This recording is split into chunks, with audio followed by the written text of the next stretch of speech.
The action of proclaiming the gospel has continued to develop through the evolution of various forms from the past till nowadays. At first, the speeches of disciples of Jesus were good examples. Later, the Bible and holy paintings followed as media for spreading the teachings of the Catholic Church. In modern days, too, there is a group of people taking the role of messenger for communication in the Church. SIGNIS is an organization of Catholic faithful who are engaged in media such as TV, radio, internet, etc., with the mission of spreading the teachings of gospel through communication. Its modern mission of transmitting the good news of God is a part of social communication in the Catholic Church.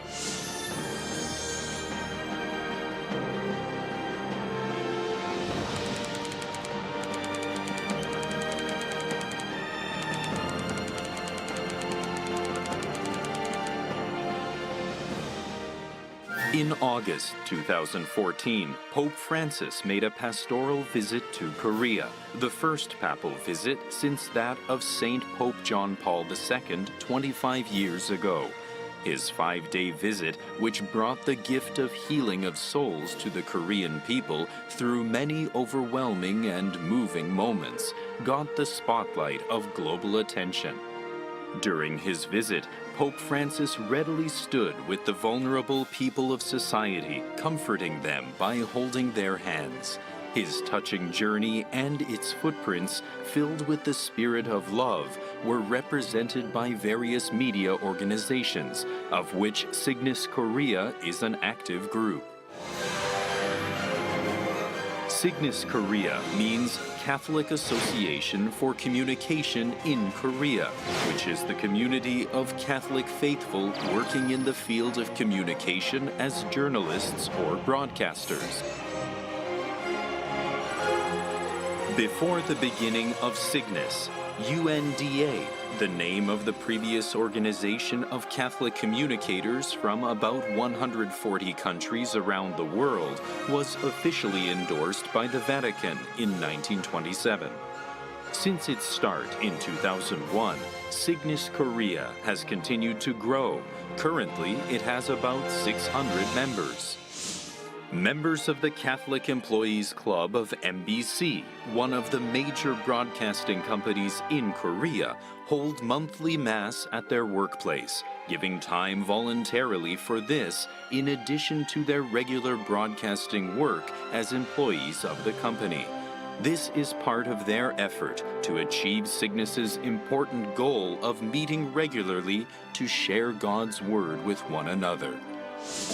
SIGNIS Korea has held a joint assembly Mass every half year and a yearly retreat since 2003, through which it keeps trying to devise ways to communicate more effectively among its members.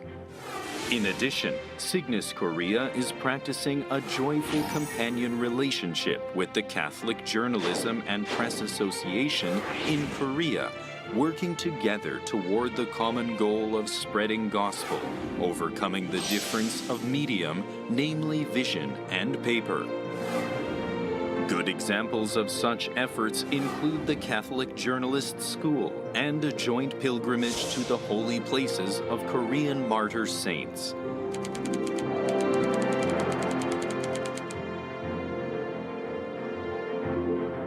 In order to accomplish its mission as messenger of gospel, SIGNIS Korea has been looking for diversified ways of communication. For example, using each member's skill in video production, it tries to broaden the path of communication through the production of serial video clips on our Catholic Church's teachings. Technical assistance in needy areas done by Catholic Employees Club of KBS is also a good case of such effort. Regular technical volunteer outreach work to help mitigate the inconvenience of people living in fringe area also become the time to share joy, bringing everyone involved to smile. Furthermore, SIGNIS Korea held SIGNIS East Asia Conference in 2013 with the title of Migrants and Media, providing the precious opportunity for understanding more deeply vulnerable people in the society. At this very moment, the spirit of devotion and service of Jesus Christ is ceaselessly being spread through the genuine communicating of members' hearts. This is the group of people who serve by spreading love through communication in the forum of our regular, strenuous places of broadcasting. SIGNIS Korea, messengers and communicators spreading the good news.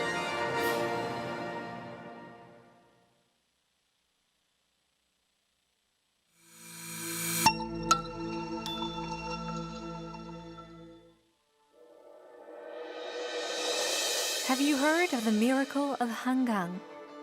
Restoring a war-torn nation to Korea, becoming one of the leading world economy nations, people call it the miracle of Hangang.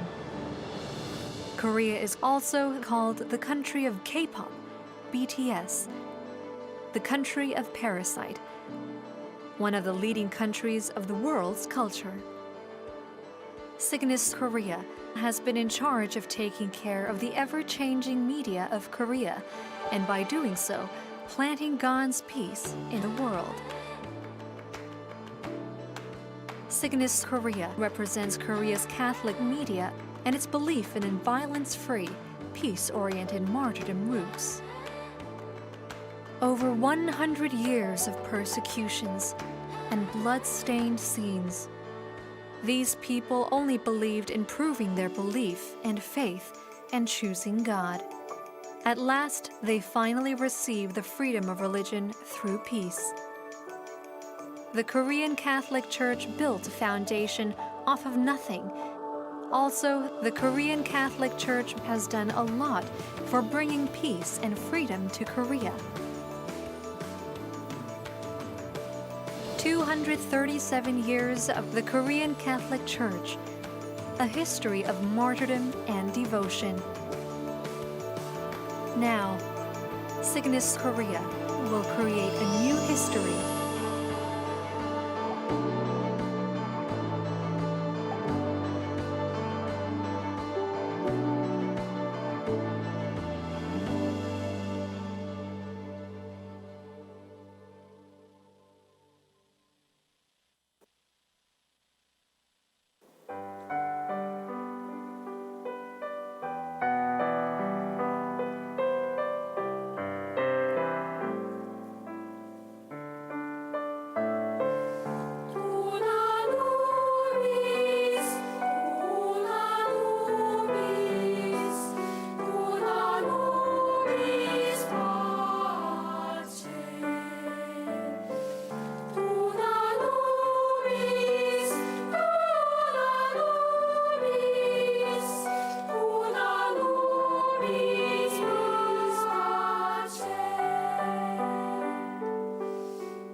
SIGNIS Asia Catholic community members and everyone from around the world watching this conference via YouTube and Zoom, I heartily welcome you all to this conference.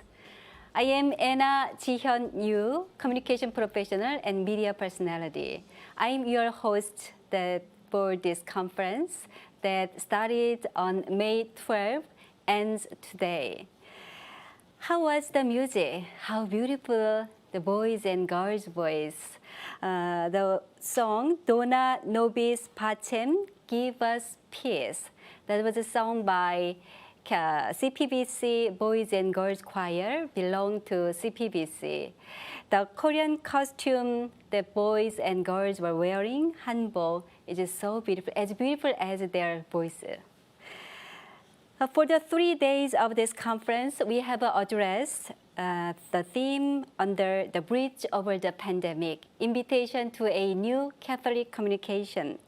On the first day, we considered the orientation of the Catholic Church focused on the words of Pope Francis. And on the second day, we pondered if we connected with those who are indifferent and isolated. By sharing our experiences during the pandemic, it was a very meaningful time filled with profound messages and creative presentations as long as moving music video.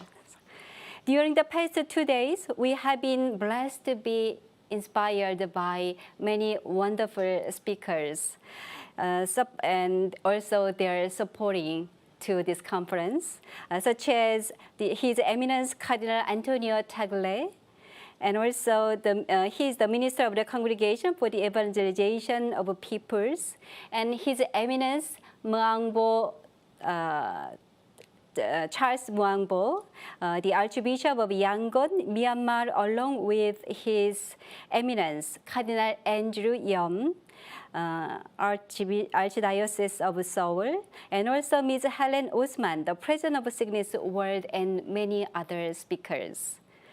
Today, a speech from Archdiocese Alfred Zverev, the Apostolic Nuncio to South Korea, awaits on the third day and last day of the conference. The theme for today is, do we connect around? The role of the Catholic media and media professionals is to maintain networks for neighbors marginalized and isolated by the pandemic. We would like to share how we can unite with our neighbors who are isolated and alienated during the pandemic. We will ponder how people will live happily in Jesus Christ's love. And now, let's take a preview of a short video clip to get a sense of today's theme.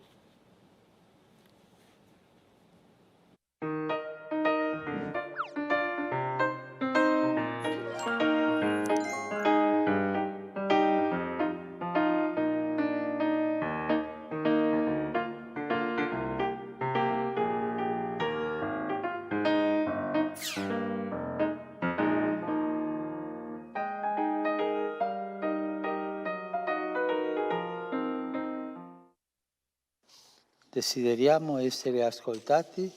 Ascoltiamo. Abbiamo bisogno di incoraggiamento? Incoraggiamo. Vogliamo che qualcuno si prenda cura di noi? Prendiamoci cura di chi non ha nessuno. Ci serve speranza per il domani? Doniamo speranza oggi.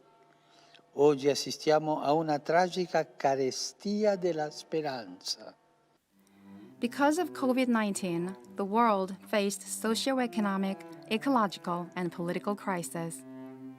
This crisis brought about harsh times, especially for the poor. Within many difficulties that have deeply affected our daily lives, such as mass layoffs, most marginalized neighbors of ours were particularly hit hard, paying a greater price than they already are. The World Bank announced last June that 100 million people are suffering from extreme poverty and that more than 200 million have lost their jobs due to the pandemic. Although collective immunization is becoming viable thanks to COVID vaccinations, the imbalance of vaccine supply is becoming another factor of social inequality. While developed countries are bulk buying vaccines in numbers several times greater than the population of their countries, it is near impossible for the poor countries to even gain access to the vaccines. The world is more and more connected online, but is leaving more and more people isolated and excluded from interactions and communication among members of society. Some raise concerns that online contact might increase the systemic risk of widening the gap between the rich and the poor. And the Catholic Church has to respond to the diverse changes and challenges brought on by the pandemic. However, this crisis also provides an opportunity to reflect on how strongly Christians have sympathized with the sufferings of the world, and whether we were willing to sacrifice ourselves for others in critical situations. Pope Francis also provided advice on the kinds of intentions that Christians should live by in the midst of this crisis. In questo momento storico segnato dalla crisi ecologica e da gravi squilibri economici e sociali aggravati dalla pandemia del coronavirus, abbiamo più che mai bisogno di fraternità. Una fraternità basata sull'amore reale, capace di incontrare l'altro diverso da me, di compatire le sue sofferenze, di avvicinarsi e prendersene cura anche se non è della mia famiglia, della mia etnia, della mia religione. È diverso da me, ma è figlio di Dio, è mio fratello, è la mia sorella. E questo vale anche nei rapporti tra i popoli e le nazioni, fratelli tutti. Also, during the Holy Mass on the fourth World Day of the Poor, held last November, Pope Francis urged Catholics around the world to care for thousands of people living below the poverty line. He reminded us we must not forget that our poor neighbors are at the center of the gospel. Without them, we will never fully understand the true meaning of the gospel. Some of our neighbors are going through greater isolation and exclusion during this pandemic. What roles can Catholic communicators play in order to connect with them? It is also an era where logistic limitations for religious activities are non-existent. Together, let us explore ways to cooperate among Asian churches that will lead the way for proclaiming the gospel and practicing love.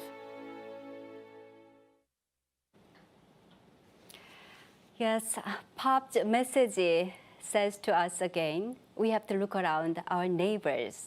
Maybe that's why today we have to think about, as yesterday we addressed, if we are connected, our neighbors, and also how we connect. We're going to have more answers to that throughout our conference today. The conference is live streaming on CPBC YouTube, both in English and in Korean. Everyone from around the world watching this conference is welcome to join through your chatting to our chat box. You may send any your opinions and comments and even questions if you might have. You may feel free to send it. And also you may send the link to other people who are relevant to this conference and this theme. So this conference will be running for about 2 hours from now. Now I kindly invite Ms. Lisa Bazan for her keynote speech. Ms. Bazan is the station manager of Trinity TV, the president of the SIGNIS Caribbean, and the director of SIGNIS ALC. I deeply thank you for her the joining to this conference, and she is involved in many aspects. She is also the jury of the competition too. So we are so excited to hear her speech. Hello. Hello. Thank you for having me. Yeah. Still early in the morning? Yes, it's 7 a.m. Yeah, I deeply thank you for your joining, especially early in the morning, 3 days in a row. Yeah, Miss Bajan will deliver the keynote speech titled by A Lifeline of Faith, Hope, and Charity during the COVID-19. Hey, well, I bring you warm greetings from the Caribbean and from SIGNIS Caribbean. Thank you so much for giving me the opportunity to be part of this exciting initiative. Over the past 2 days, and again today, later today, you have really showcased the hard work that you have done over the last year and a half. And to me, there is no one winner. Congratulations to all of you. On this very first day, on the first day of this conference, we heard Francis Kim speak about our connection with each other under the deep blue ocean through the continental shelf. But before I show you the video that I've prepared, I would like to leave you with this thought. We are all also connected by the waters of the ocean that move around the islands and the continents. As Cardinal Tagle said, the pandemic has affected us all, and so we are all pretty much in the same boat. You know, the church has often been symbolized as a boat, but we are all right now sailing in that same boat. We have seen from all of your presentations and the sharings that the church's response in so many countries has been very similar. Keep the crew healthy and happy. Make sure that they can still all attend Mass online, offer them counseling, try and stay afloat, and most of all, offer a lifeline to those who are struggling to keep their heads above the water. Like many of you, this has been the experience of Trinity TV. Thank you for allowing me to share, and I hope that you will enjoy my video.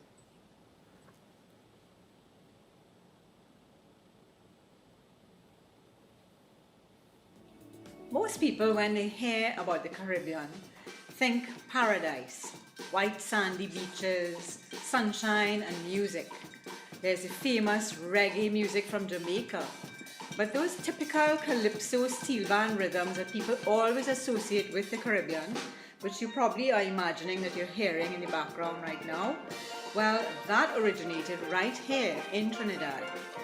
We are known for calypso and soca music. The steel pan was actually invented here. You know, the Caribbean archipelago actually consists of about 7,000 islands with 26 separate countries. Most people don't realize that each country is independent and is very unique. The Republic of Trinidad and Tobago is the 6th largest nation. We are really very special because we are called after the Blessed Trinity. And today, I'm here to share with you about our cable television station, Trinity TV. As you probably know, the Caribbean islands were colonized and have been juggled back and forth in disputes and change of governance by the Spanish, English, Dutch and French, with some Portuguese in between, and of course with slavery and indentureship tossed into the middle of it all. The result, especially for our little twin islands of Trinidad and Tobago, is that a beautiful rainbow people evolved, expressing ourselves through creative carnival canvases and giving birth to great writers, actors, poets, artists, musicians, and television producers. Over the years, the technological world naturally also crafted its way into the lives of us Trinbagonians. As cable television was introduced in the late 1900s, a new kind of colonization began creeping into our lives. The influence of the Western world, with its so-called free thinking, found parents struggling to censor what their kids were being exposed to. Values and virtues were changing, and a new freedom to choose from a whole different palette of colors. unfortunately, some of which were quite murky. It was around this time that Pope John Paul the Great called on Catholics to become a clarion voice and shout the gospel message from the rooftops. 1993, Living Water Community, a lay ecclesial movement in Trinidad, responded to that call and began the communications ministry called Trinity Television. Back then, we were producing 2 or 3 shows a week, dropping them off on VHS tapes to the cable stations. Imagine, it was 20 years down the road in 2013, now in the era of DVDs and mini DV tapes. We were finally granted a cable channel license by our government, and we launched Trinity TV, that you may have life, a Catholic 24/7 cable TV station, and we now broadcast in several of the other Caribbean islands. A new day has dawned, and the waters of life are joyfully proclaiming the good news of Christ. All across this land, the message flows as it meanders through the lush valleys and plains from the mountains high.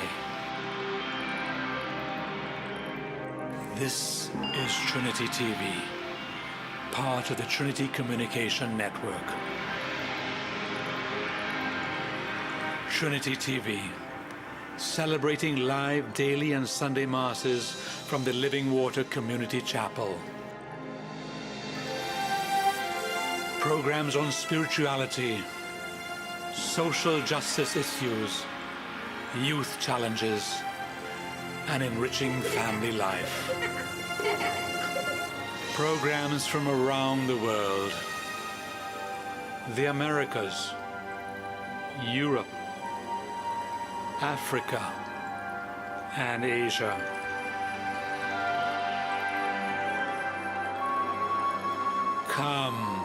Come journey with us from near and far. Come journey through the corridors of life, creating an environment of love and spiritual growth. Come journey with us, giving a voice to the poor and marginalized.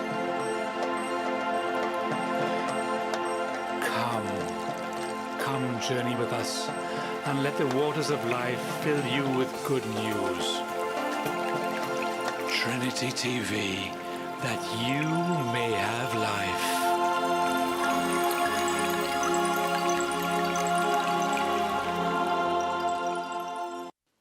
So let's fast forward 7 years later. We may wonder, was it 2020 vision? Certainly not from our human eyes. None of us had any idea what we would be facing in 2020. This pandemic certainly was unexpected. But somehow, we at Trinity TV felt we had been prepared. It was not our 2020 vision, but definitely the foresight of a God who knows all and walks ahead of us to prepare the path with his perfect vision. Because when the church doors were closed and people could not gather, who was ready for that?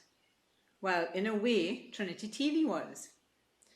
We were able to send a crew every morning to Archbishop's house to record Mass and to show it to the whole church. It was, in fact, the only Mass that the Archdiocese was able to watch. When the numbers increased to 5 persons allowed in a space, we began live Mass from our own Living Water Community Chapel, and the Archbishop presided each day.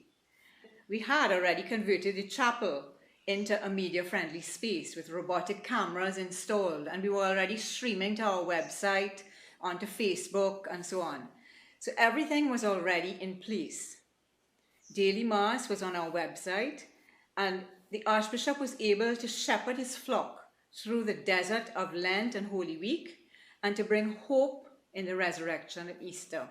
When the cathedral opened back up, and still limited space, limited amount of people were allowed, but Trinity TV was there, and we were still able to broadcast the Masses to those who could not attend. And so, with all eyeballs on our screens, we became the lifeline, keeping the faith alive and uniting the Caribbean Catholic faithful, both at home and abroad.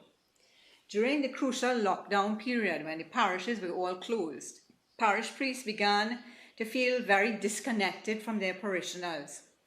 We started a show called #WeAreHere, hosted by parish priests who were live on the set. We opened up the phone lines so that they could connect and bring inspiration and hope to their parishioners. And it became quite emotional at times, so people could actually talk to Father, their parish priest. When communities could not gather in large groups and were unable to offer their annual conferences and events, in many cases, Trinity TV was called upon to assist them with technical support so that they could be offered virtually and on cable TV. For example, the Non-Violence Group held a 7-part series called Coping in COVID Times.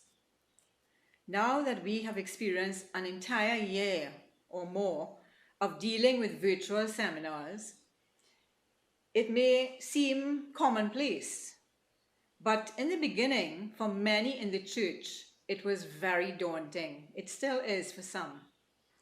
And this TV seminar seeks to explore different ways that COVID-19 initiatives that different communities and groups were able to initiate. But I would like to take a little time now to focus on how we were able to handle some of these virtual conferences. The role of Catholic television has never been quite so relevant as in the past year. The pandemic has familiarized us all with online tools like FaceTime, Zoom, Skype, StreamYard, Google Meet, GoToMeetings. They all help us stay connected. But for those who have been accustomed to holding events and seminars that rely on physical presence and participation, the option of utilizing television has presented a new alternative for consideration. Giving a presentation virtually with a newly accepted grid view has its limitations on an audiovisual level. Although it does have the benefit of wider participation, people are beginning to experience Zoom fatigue and are seeking new solutions from those who have really been in the business. Trinity TV has found itself having to play an integral role as part of events planning committees and technical advisory teams, offering new ideas and often having to diplomatically get persons to shift their original paradigms, moving them outside the analog box and into a new HD flat screen mindset. For example, in May 2020, while still in a partial lockdown, the Charismatic Renewal called on Trinity TV to assist them in engaging persons in a Holy Spirit novena leading up to Pentecost. They called on different communities to participate, whilst the nuncio and archbishop were invited to give the inspirational teachings. Everything had to be pre-taped at well-sanitized locations, and the files were sent digitally to Trinity TV's editor. Pentecost Mass was live, with limited cameras at the cathedral, and priests concelebrated with their own parishes, linking in through Zoom. Again in October, another challenge was put forward to Trinity's team. The People of Praise community was seeking to offer their annual Sound the Trumpet 3-day conference. Normally, this conference is well attended and anticipated. So how could they get the best participation with all the restrictions of the pandemic? A hybrid production was developed, a combination of pre-taped praise and worship,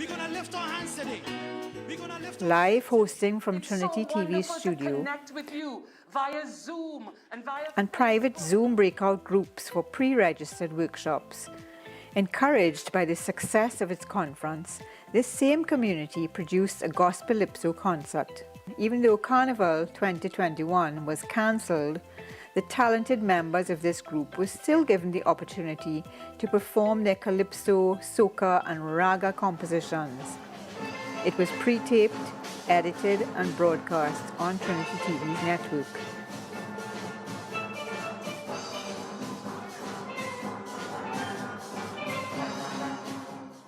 One of the landmarks of our universal church is her ability to celebrate specially chosen days across the globe. Pope Francis marked the 33rd Sunday of Ordinary Time as the World Day of the Poor. The Catholic Commission for Social Justice used the cable TV platform to extend this message to stretch forth your hand to the poor. The speakers were pre-taped at our chapel, and then cover shots were added in editing. As Trinity TV serves the wider community, it is also called upon to assist its own mother community, of which it is the communications ministry. Living Water Community's outreach and evangelization through the digital media has been paramount to providing spiritual food for thousands across the globe, and especially during this terrible COVID-19 period. Its weekly Wednesday night prayer meeting is the most watched show on this cable station. During the pandemic, Living Water Community offered a Life in the Spirit seminar virtually via Facebook, and there were 70 participants from different countries around the world. Finding new and innovative solutions and exploring different ways to continue serving the body of Christ has been at the heart of this television media. While the pandemic may have closed borders and locked down cities, it has opened up many avenues for exploring the imagination.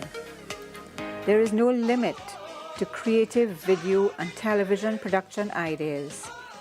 We just have to open the windows and look outside.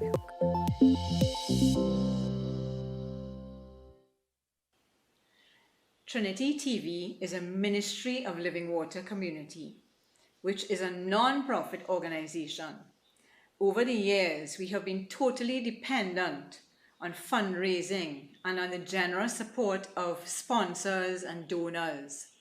One of the community's evangelizing tools and also a great income generator has been the organizing of pilgrimages to holy places.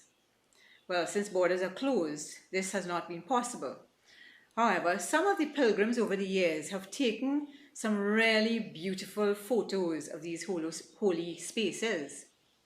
So Trinity TV collected some of these and created a nostalgic series of short fillers called Moments, the Pilgrim's Album. Here's a quick look at one of those.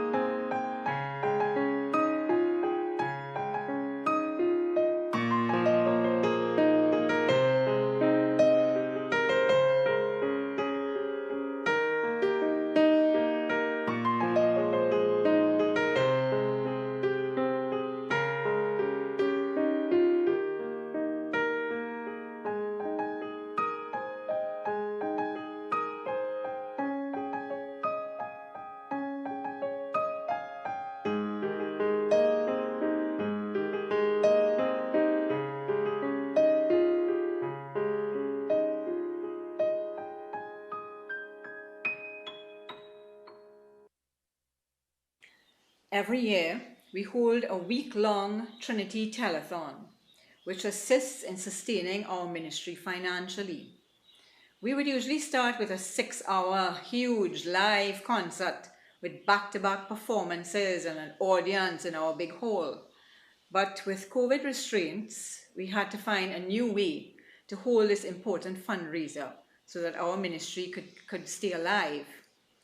We created an attractive set in our studio, and we limited the performers to solos and duets, no large groups. And we pre-taped all of the artists. Then, on the actual days of the virtual telethon, we had the hosts in the studio live inviting pledges. So it was a combination. Here's a short sampling of that production. Welcome, sisters and brothers. Welcome to the final night of our Trinity Telethon 2020 virtual telethon. A telethon with a little different twist. And we praise God for the wonderful week that we have had together. We come as a lifeline to you, Trinity Television, your lifeline during this pandemic time. Let this be our prayer when shadows fill our days.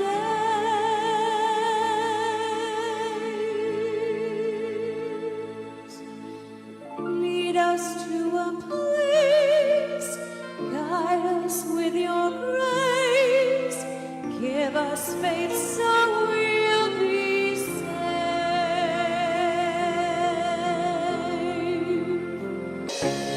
I know you, I love you, I gave my life to save you.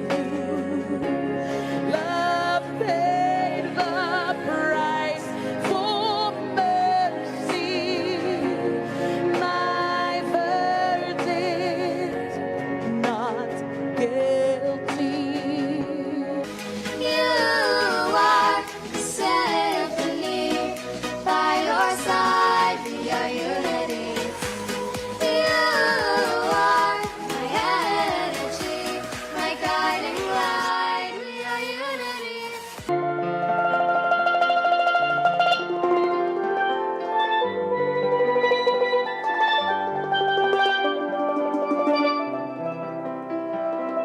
You know what I realized during COVID in particular, we saw the church come alive in a different way.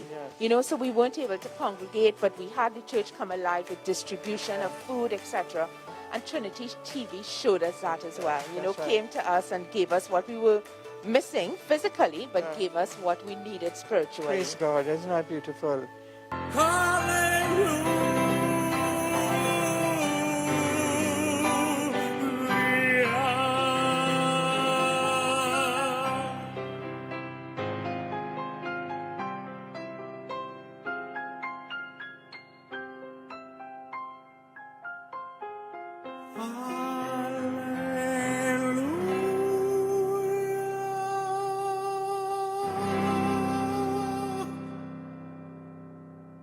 I've shared with you so far how viewers have seen Trinity TV as their lifeline during this difficult time. So many have received food for their souls. But in a very tangible way, we have also been able to actually feed many people food for their bodies. We have all witnessed the economic effects of the pandemic and its enormous impact on the inability of families to sustain themselves, to provide for their children, to buy groceries, etc. The main ministry of Living Water Community has always been serving the poor and the underprivileged, assisting migrants and refugees. But the increase in numbers pleading for help during this time was becoming quite overbearing. Through Trinity TV, pleas for support went out to the viewing public. The response was incredible. Truckloads of charitable supplies and donations landed at the doors of our center. Volunteers turned up to pack and distribute hampers. The community was able to give out food parcels every week to thousands who lined up in the streets from the night before, rain or shine. I've been explaining to you all along that Trinity TV is a communications ministry of Living Water Community, but I'm not sure if it's really sunk in what that actually means. Our work at Trinity TV is ministry. We are not a competitive, commercial, or technically sophisticated enterprise. We are committed to the vision of bringing life to others through Christian service and outreach. We challenge ourselves to be as creative as we can with the very limited resources that we have, and we leave the rest to the Holy Spirit. In closing, allow me to share with you my personal dream for Catholic TV producers. Just as the stained glass masters, like we've seen in the Renaissance and so on, fresco artists and sculptors sought to bring the scriptures alive through art and imagination, through using their talents to glorify God. We too need to find ways of using the camera lens, the editing skills, our audiovisual effects as tools for influencing spiritual growth and conversion. We need to create digital cathedrals. Thank you very much, Lisa Bajan. It was a very inspiring message. Let's give her a big round of applause. Very inspiring message with full of hope. Especially, I deeply thank you for you to introducing what Trinity TV has made so far, especially in the limited circumstances and resources. Among her great messages, this tells us we are committed to our vision of bringing life to others through Christian services and outreach. I think this tells us what we can seek out more to do in the limited resources and circumstances. I deeply thanks to her great keynote speech and especially her passionate engagement and support to the conference in SIGNIS Asia. Now you are watching the SIGNIS Asia TV live stream on CPBC YouTube, both in English and in Korean. Show us your love and interest by sending some comments and opinions to live chat box. Also, if you visit Catholic Korea CPBC on YouTube, you can access many other CPBC programs. Now we will start with the presentations. We have 12 presenters from 11 countries throughout the conference. So far, we heard until yesterday, we heard 8 presentations, and now 4 are left for today. The 3 juries are fairly evaluating the presentations based on the 4 criteria. Creativity, originality, that will be counted 30 points. Message content, 40 points. Technical production, 20 points. And presentation, 10 points. Let's say, yes, we can see all 3 juries on Zoom. Let's say hello to them first. Mr. Augustine Antuban and Mr. Romulus Lee from CPBC and Ms. Lisa Bazan from Trinidad that she just gave a great keynote speech. At the end of the conference today, 1 presenter will be awarded with a prize of $500 in cash and trophy. Dear audience, you may participate in this selection. Tell us which presentations you like. Maybe your selection on is not gonna influence to the final decision, but the selection or the courses of the selection, it'll be a good way to be engaged. The presenters will share their productions that will be about the 3 minutes of production, and also presentation will be followed lasting about for 7 minutes. When there is 1 minute remaining, we're gonna give you some sign to let you know it's time to wrap up the presentation, because we are aiming for running this conference for 2 hours. So I'd like to ask you to aim finish it on time. Now, section 4 is about the efforts to connect the isolated, the roles of the Catholic media. Section 4 will begin with Mr. Asher Jabais. His special presentation. Mr. Jabais is the CEO of the National Catholic Education Commission in Pakistan. He will talk about COVID-19, new learning for the Catholic education system. Much SIGNIS TV Asia for giving me a chance to present from Pakistan. and I am going to share my experiences in Pakistan due to the COVID-19. We have schools here, and basically I belong to education, and I am heading the education department of Catholic Church. So that is why I'll be more talking about with reference to the effects of COVID-19 pandemic on education, on our schools. So I am going to share my presentation with you all, and I'll try to just complete it in the 10 minutes. So I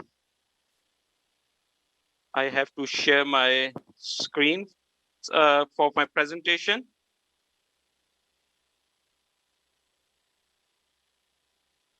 Right? You may go on.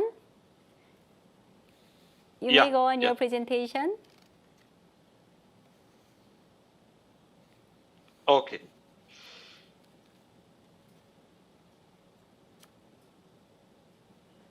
So basically, National Education Commission is commission Catholic Bishops Conference of Pakistan, and it has been working for the Catholic schools in Pakistan. Together, we have 355 schools in Pakistan, Catholic schools in Pakistan. But before coming to the schools, let me tell you about the background of the education, Catholic education in Pakistan. So in 1947, when Pakistan came into being, so at that time there were lots of Catholic schools were working already. So these school came into the Pakistan with the existence of Pakistan, and then as Pakistan is an Islamic Republic of Pakistan, so that is why the ideology is basically to we have to change our few of the things with respect to the ideology of the country. Right now, we have 7 dioceses in Pakistan, out of which is 2 dioceses are archdioceses of Pakistan. Altogether, 96% of the population is Muslim, and Christians are only 1.5%. From 1.5%, more than 1 million are the Catholic Christians. And these Catholic Christians are scattered throughout Pakistan. Archdiocese of Karachi and Archdiocese of Lahore are the most densely populated with respect to the. Now, for each diocese, we have a board, which is called a Catholic Board of Education, and that board is responsible for the looking after of all the schools located in the diocese. And these 7 dioceses, so there are 7 Catholic boards. So these 7 Catholic boards are by a national office, that is us, which is National Catholic Education Commission. So we collect reports, we look after schools, we look after the Catholic boards of educations, and we provide them the financial assistance and all other sports. So the thing is that as the pandemic the country, it was last year February when the first case was reported in Pakistan, and by the mid of March, all the schools were forced to close by the government of Pakistan. And as we have 355 schools, and out of those 355 schools, 25% schools are only 25% schools are contributing schools. Contributing schools means they generate some income. And we have a Robin Hood system here in Pakistan for the Catholic schools, means the earning schools, they earn money and we distribute, we support, subsidize our rest of the schools. So when the pandemic came and it hit the country, so all the businesses, all closed, and the income of the people was reduced, and due to that reduced income they were unable to pay the fee, and due to which there was a financial crisis strongly hit the country. And that financial crisis not only hit the country's economy but also to the Catholic education. Our 75%, more than 75% schools were dependent on the schools were only 25%, and they were generating the money. So that is why the teachers serving in those schools and the students studying in those schools have to suffer, because our poor schools, they did not have facilities to continue with the online classes or with Zoom or with internet connectivity. Some of the schools are in far-flung village areas. That is why they were not able to get the internet connection. So then we had to think out of the box. We have to see that how to manage this. Then we planned and we thought that how to deal with it. And then we thought that, okay, where internet is not available, maybe we can stick to the conference voice calls, and where internet is available, there we can have Zoom meetings, and we can have the Skype meetings, whatever the platform is available, we try to use. And I am pleased to tell you that it was so sudden for our teachers that they were not aware of these online platforms, usage of these online platforms. But here they came up to the challenge and they started teaching the students online through voice calls, through conference calls, through different online platforms.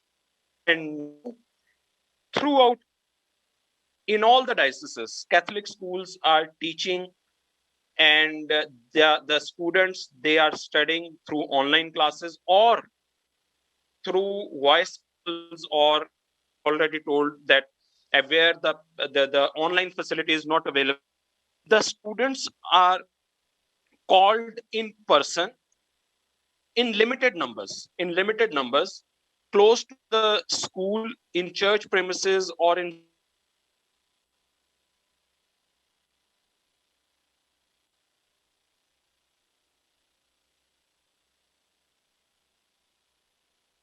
we days to manage this pandemic, the after effects of this pandemic. And thank God, now the things are on the move.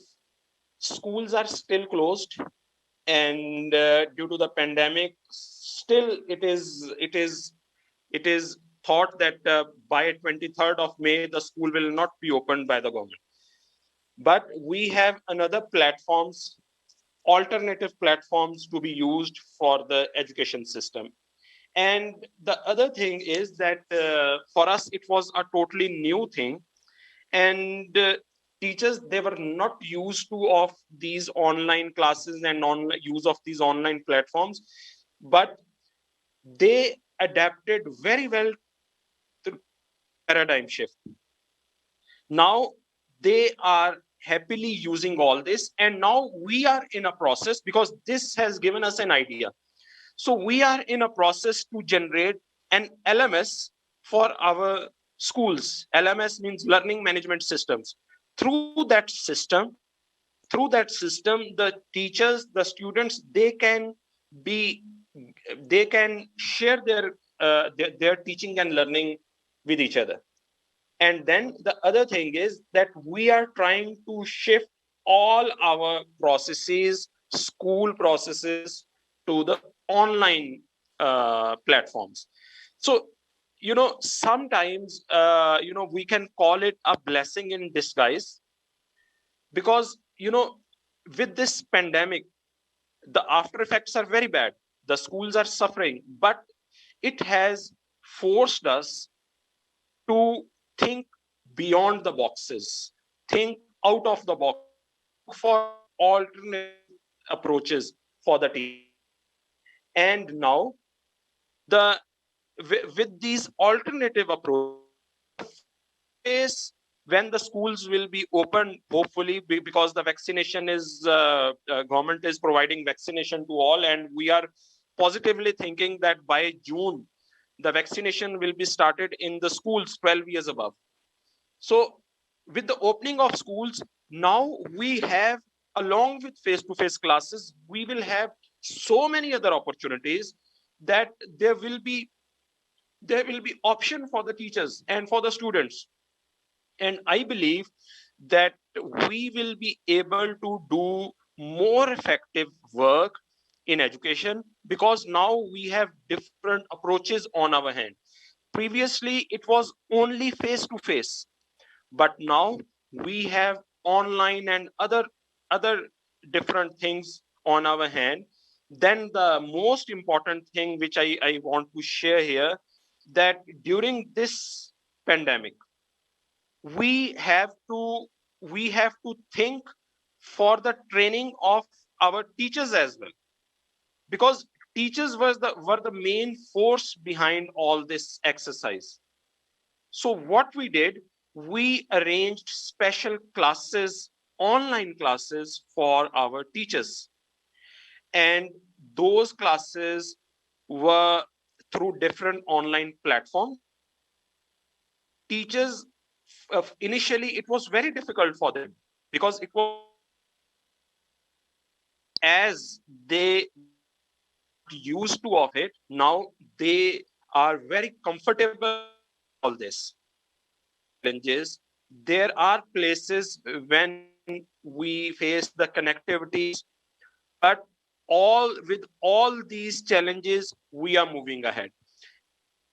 With all this, the contribution, the biggest support came from our partners. We have different partners like British Council, have Bank of Pakistan, then have Federal Ministry of Education. All these departments and our came together, and they helped us a lot during this pandemic.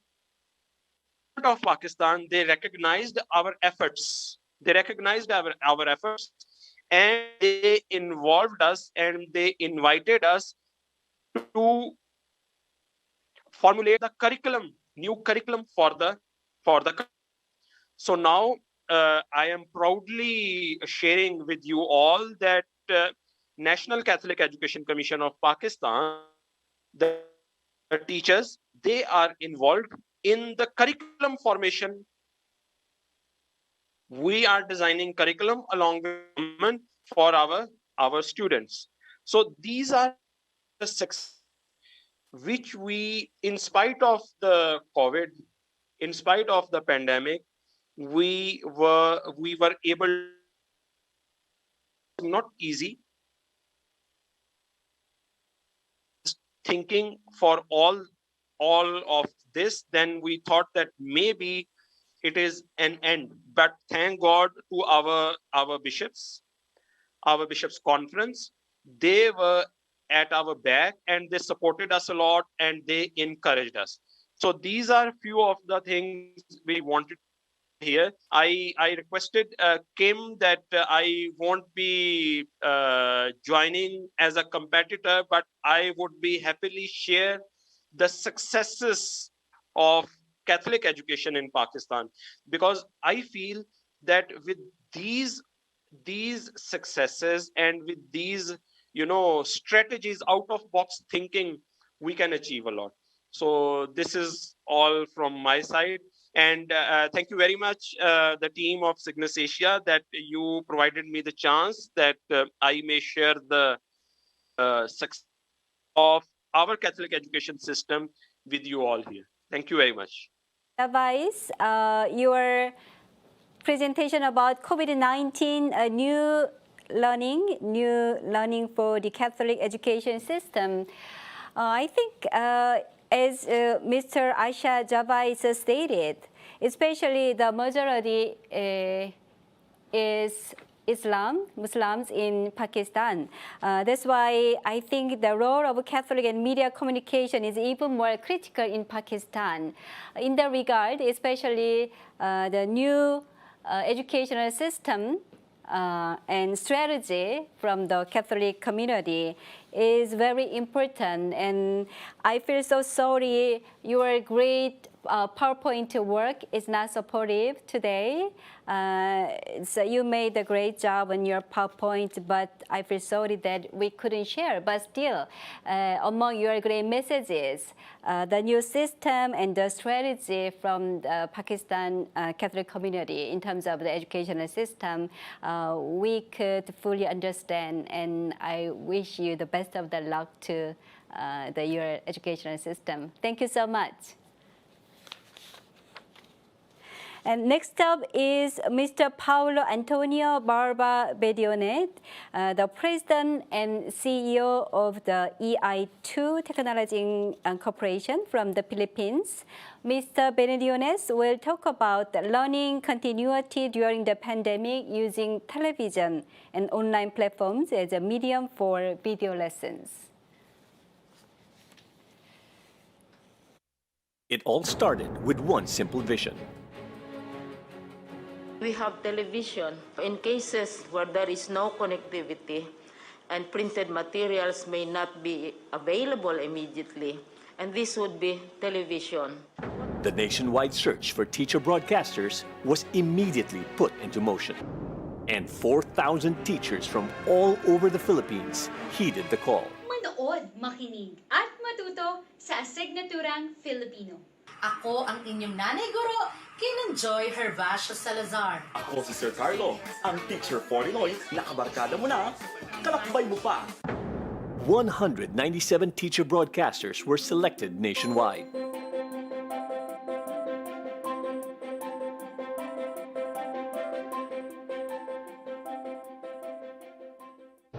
"17 veteran broadcast journalists from the industry helped in mentoring the teachers.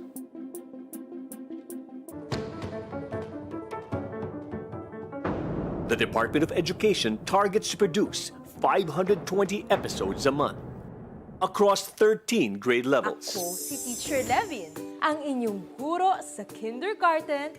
Sama-sama tayong matuto sa edukasyon sa pagpapakatao sa unang baitang. Magandang araw sa inyong lahat, lalong-lalo na sa mga mag-aral sa ikalawang baitang. Tayo nang matuto, Filipino sa ikatlong baitang. Hello, young scientists! Welcome to Science 4.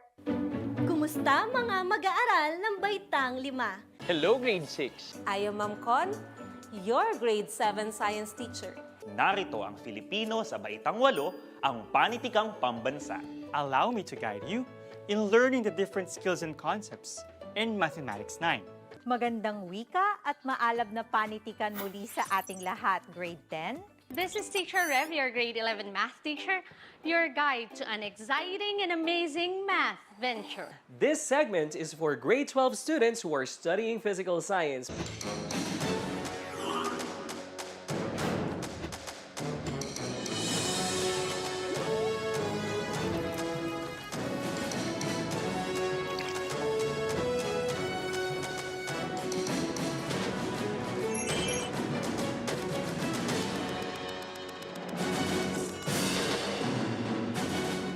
To start with ourselves.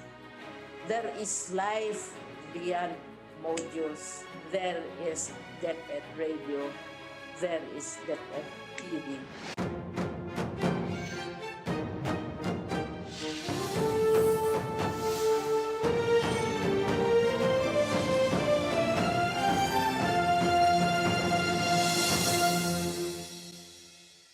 Delivering free education to a minimum of 14 million Filipino learners. That's the end of my presentation. Thank you so much. So once again, my name is Paulo Bediones, and I am the founder of EI2 Tech, which is a media education and technology company that has forged a partnership with the Department of Education here in the Philippines to make sure that no matter what, education continues.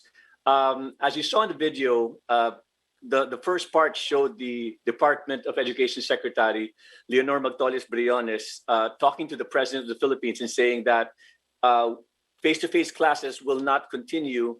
We need to find alternatives. So I'm going to share my screen right now, but the host disabled participant screen sharing at this point. So can I request for a permission to share my screen? It says it's disabled. Okay, so here we go. I have a better slide, but I'll use this anyway.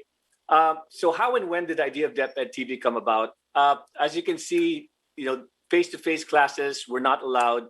So the Department of Education had to come up with a solution. And right now, at that point in time, the best solution really was to come up with modalities wherein education will continue no matter what. So basically, there were 4 modalities. There is the modular, there is the online, there's television, and there's radio-based instruction. So what we're going to be talking about right now will be television as a means of instruction. Next slide, please. So the situation in the Philippines at that point in time, again, students could not go to class, and at the same time, they could not go to church either, because churches were very limited in terms of the number of people that could come in. And it was very difficult to be able to come up with online platforms. The adapting of this technology was very, very difficult. And there was a learning curve that a lot of people had to overcome. Now, really, the vision was to create a sustainable training program that would be a vital tool during pandemics and disasters where education cannot stop. Now, it's very important that we note that the Department of Education's values include 4 things. The first is called Makadiyos. In English, that's God-centered and God-fearing. Next is Makatao, which means compassion for humanity. Then you have Makabansa, which is patriotic, and Makakalikasan, wherein you are a lover or protector of nature. Now, I'll expand this further to Catholic social teaching, wherein we want to make sure that whatever happens, what is taught using television as a medium will include also the life and dignity of the human person. It includes rights and responsibilities, lessons on preferential option for the poor, lessons for the dignity of work and the rights of workers, as well as solidarity and the care for God's creation. So as you can see, the vision of the Department of Education is very much aligned with the Catholic social teachings. Next slide, please. Now, we had to come up with a very, very unique role for television. This was an opportunity to press a big reset button because, as we know, television, the children, they're exposed to a lot of not so positive content on television, online, right? So this was an opportunity to actually press a reset button to come up with content that was educational, inspiring, informative, and entertaining as well. Now, next slide, please. Now we look at television, and let's focus on that, on how we can use television as a medium for instruction in the midst of the pandemic. Next slide, please. Okay, we can go to the next slide as well. Thank you. The next slide. I mentioned this already. So we had to make sure that we come up with a training program that is sustainable, wherein the teacher broadcasters, who are the public school teachers all over the country, will undergo training, a holistic training, to make sure that they will be comfortable in front of the camera and imparting their television lessons. Next slide, please. Next slide. Thank you. So to date, we call this unprecedented. Why? Because to date, we have over 600 teacher broadcasters who've been trained and are now able to produce 20-minute professionally edited episodes with their respective teams. At this point in time, almost 2,000 episodes have aired on television since the start of the program. And then immediately, these are put together with our dozen channel, cable, satellite, and online platforms. We put them on YouTube. We put them on DepEd Commons, which is the repository of all educational sources for the Department of Education, which students, learners, teachers, and parents can access for free. Next slide, please. Thank you. So we call this really a true blessing. Why? Because despite the pandemic, we were able to allow education to continue. Now, the video lessons we produce, that is for all the grade levels and all the subjects. So you can imagine the volume of lessons that we have to produce. But this wouldn't have been possible if we didn't have channel partners willing to give us their airtime. And we're talking about 7 a.m. to 7 p.m. every single day, Monday to Saturday, just airing all of those lessons. Now, it's really important when we train our teachers that we tell them Catholic social teaching, please adhere to that, put that into your video lessons. So we now have 600 teacher broadcasters who are equipped, empowered, and enabled to adjust to any mode of instruction. And even when face-to-face classes resume, they are now skilled to be able to instruct in this manner. We've employed more than 400 producers, video editors, graphics artists, and illustrators. These people lost their livelihood because of the pandemic, but because of this project, we were able to bring them in and give them work. And lastly, 14 million Filipino learners will continue to benefit from the free television lessons in the safety of their homes, which, again, these lessons will be readily available and accessible anytime online, even after the pandemic. And most importantly, they embrace positive Catholic social teaching, as well as the values that they need to learn. Thank you so much.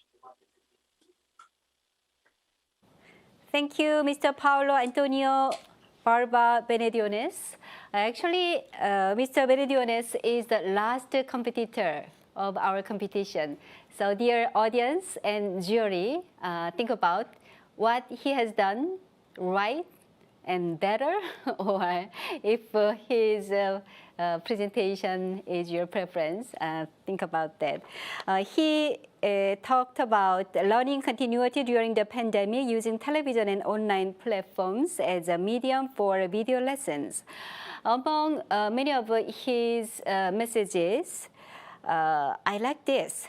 No matter what, education continues. Yes, no matter what, education continues. But the matter is what we teach, how we teach. But in this sense, what he and his company is doing using advanced technology, I think that's are on the right path, especially in these circumstances. All right, thank you, Mr. Benediones. We'll wait for the next presenter soon. Now we have another special presenter for the section 4, Mr. Suman Gail from the SIGNIS Asia TV desk in Nepal. Suman Gail is a graduate student of St. Xavier's College of Matigar in Nepal. So maybe I expect to have something different perspective as a student from Mr. Gale. And also he's the secretary of SIGNIS Asia TV desk. He will talk about Saman Anurag, pandemic, an opportunity to be with oneself and others. Hello guys, am I audible to you? Okay, can I have my PowerPoint or shall I share it with you?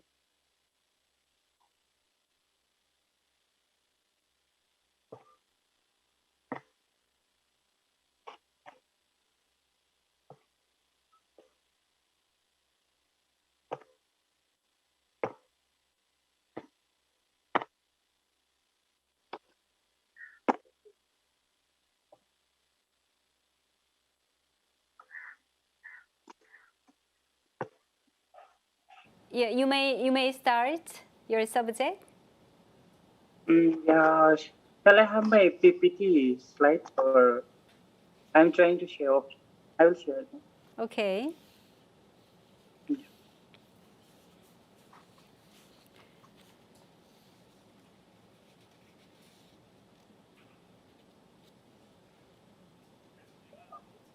Okay, greetings to everyone. I have presented this topic Samay Anurag. It's Nepali word, so Samay means time and Anurag it's the attachment we have with our people around and with nature and with God. So it's my honor and privilege to be with you and share my experience and learning during pandemic. Other time of pandemic has been an unexpected moment for every single human being, and they were at first curious to spend their time locked in a room. They were secluded from the world of physical communications, and they were chained only through online platforms. So this sort of situation was really a moment of loneliness that we all went through. However, the first 1 week of pandemic period was amazing. It was heavenly for me. I kept myself detached from all the worries of work and other worries regarding my academics. I slept for more than 10 hours a day. It was awesome. It was euphoric. 1 week passed by, but gradually my days began to threaten my happiness. Those euphoric moments transformed into nightmares. I had buried I started to hit every bit of content on YouTube. I didn't enjoy scrolling the pages of Facebook and Instagram. I was furious. I started hating myself more. In such case, gradually I started to reflect on my daily dreams. I meditated on things that were not going well with me. At first, I separated my time that to be spent on social communication, family life, and my Hello? academic.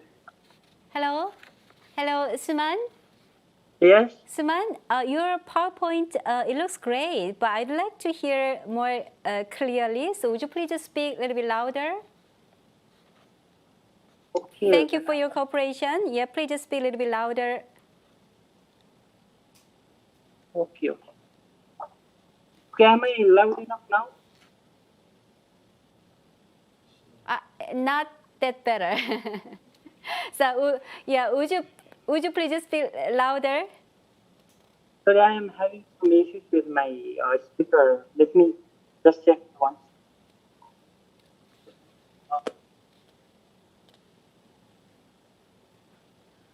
We can hear your voice clearly. Oh, then it's all right now. Yeah, it's better. It's a little better now. Okay. Yes, Okay, I please was. just start it over. Okay. So I spent my 1 week of pandemic period in like it was great. It was amazing. No, I kept myself detached from all the worries of work and other worries regarding my academics. So 1 week passed by. Gradually, my days began to threaten my happiness. I was happy during the first week of pandemic. Those euphoric moments I spent during the first week of pandemic transformed into nightmares. I had buried eggs. I started to hate every bit of content on YouTube. I didn't enjoy scrolling the pages of Facebook and Instagram. I was furious. I started to hating myself more. So in such case, gradually I started to reflect on my daily grins. So I meditate on things that were not going well with me. At first, I separated my time that to be spent on social communication, my time with the family, and my academics.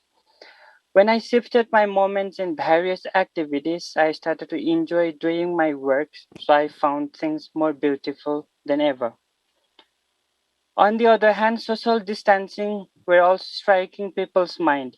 People began to feel like someone has disturbed their sleep and snatched their happiness from them forcefully. They were in search of different ways to make them comfortable to fight with this crisis of pandemic, the COVID-19. Some people even had so much of mental disturbances.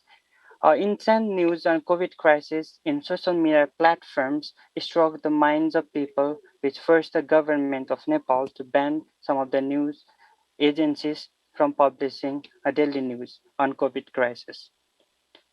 But provided me the opportunity to be with myself, God, nature, and people around me. I had enough time to reflect upon my true self and my relationship with God, nature, and people. Although the world was living in fear of crisis, I found my ways to live every moment of my life joyfully. God lives with us in every moment and helps us in our trial moments. I had that faith.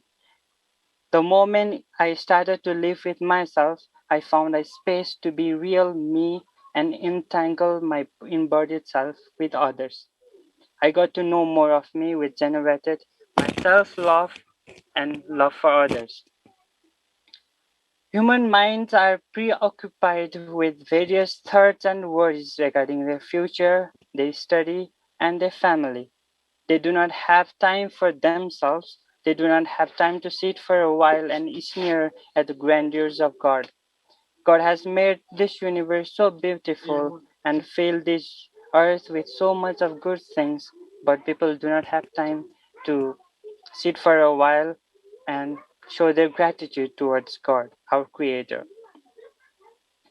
Human world has so many things to be thankful for, or they can be thankful for their life, their family, their health, people they meet every day, people who make them laugh, people who have accompanied them for a while in their journey, their teachers and their children.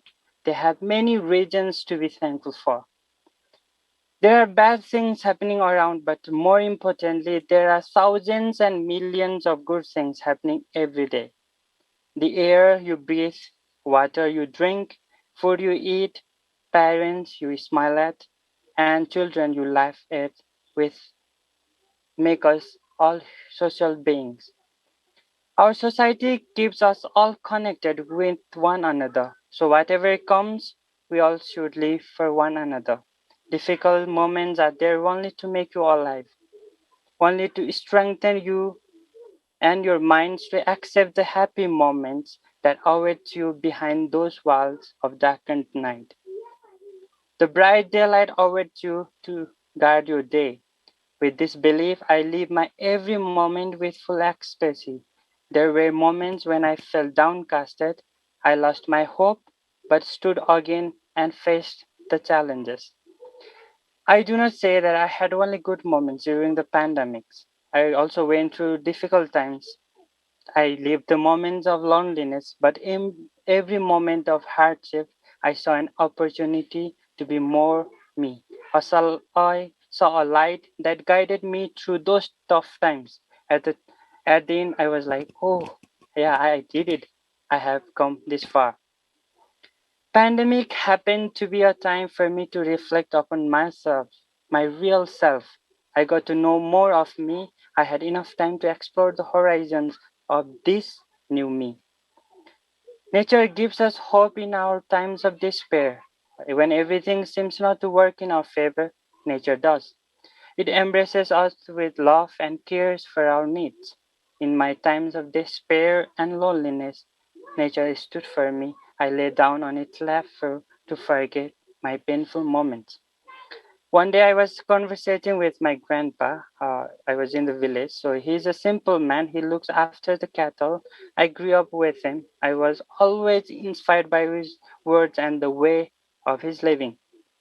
When I asked him why he spent his entire lifetime taking care of those animals, I was surprised and overwhelmed by his words. He said that humans are considered social and superior beings. Being a superior being, we should always take care of things that are given to us in our care. We are from nature and we will end it with it. Only thing that matters the most is you should find happiness in your doings. I think that's the most important thing we all should be taken care of. We should enjoy doing things that are summoned to us in our care.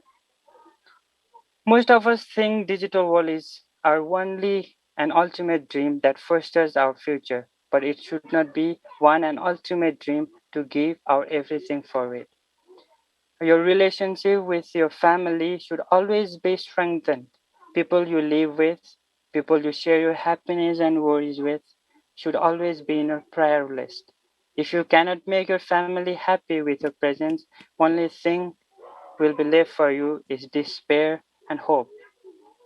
During the pandemic, the workshops organized by Pax Romana Asia Pacific happened to be the best ways to keep myself busy with. People from different parts of Asia Pacific shared their knowledge and experiences, which helped me fostering my world of understanding regarding their culture, their power relations, and many more. I spent most of my time during pandemic period in my birthplace. It's a remote area far from noise and pollutions of city areas. Most of the people are farmers, so do my family. They work hard to plant the Mother Earth. So working in those terrains helped me find myself more attached with planet Earth. Mr. Stepping on Shumangeo? Earth, Shumangeo? yes, Yes, I'm so sorry to say this. You have running out your time. okay, it's all right. Yeah, but so far you delivered the great message, especially what's the value in this time during the pandemic. Maybe the continuity to find the best value, the one way to the other. Maybe this is, as you mentioned, a great opportunity to be with oneself and others. Especially, I like that message. We have become closer to God, nature, and people. That reflects and that reminds me of humanity. And also, I have to excuse all of you, the audience, on comparable connectivity, the internet of internet access, because we are online across the continent yesterday and from throughout this conference. This is the first time to using mixed media online conference across the continent, across the world, and the quality and the situation of the internet access is not the same in the world. So please excuse us about uncomfortable the connectivity. But from that experience, that gives us a great lesson. We are facing the new phase of online platforms, but if that has some problems like this case, maybe we have to think about the next step. I guess like the Mr. Schumann Gale just stated, maybe we have to think about the relationship with the humanity. That might be the next value. That's just my guess. All right.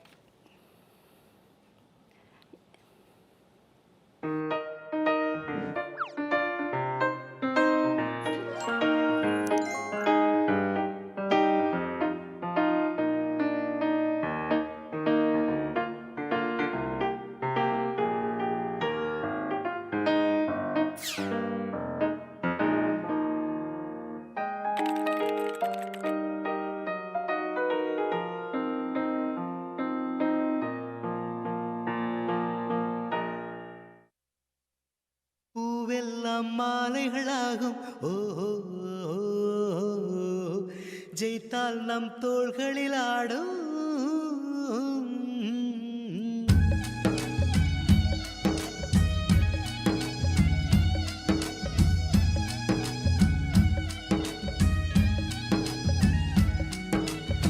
செவ்வானம் வெக்கம் கொண்டது யாராலே சங்கீதம் மூங்கிலில் வந்தது யாராலே சுற்றும் பூமியில் இன்பம் கொட்டி கிடக்கிறது நம்மை அழைக்கிறது பூவெல்லாம் மாலைகளாகும் ஜீத்தால் நம் தோள்களில் ஆடும்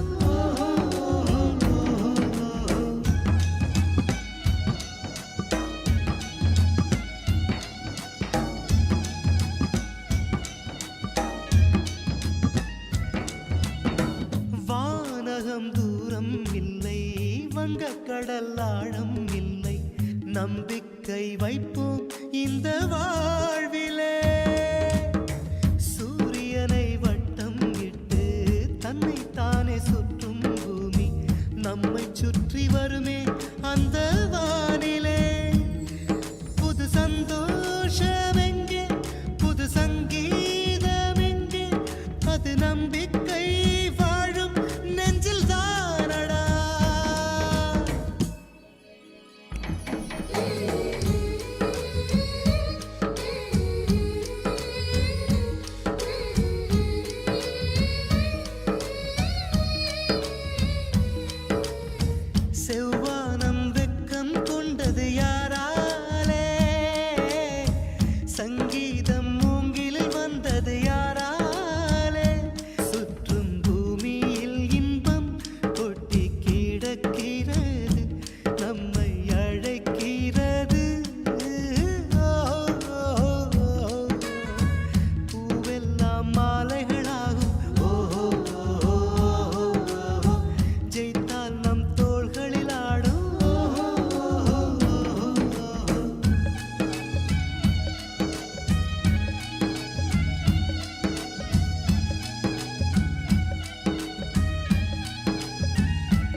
are watching SIGNIS Asia TV Conference 2021 on CPBC, YouTube, both in English and in Korean.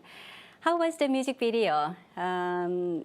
Indian traditional dance looks very joyful. The music video produced by Father Stefan Sorufan from India, titled Ask All the Flowers. Ask All the Flowers. Father Sorufan shows special attention to children and youth. He has been giving seminars and talks on mainstream media and new media for school children and youth group. Certainly when people listen to its lyrics and the soothing musics, we become very spirited. And also, we are ready to move on confidentiality.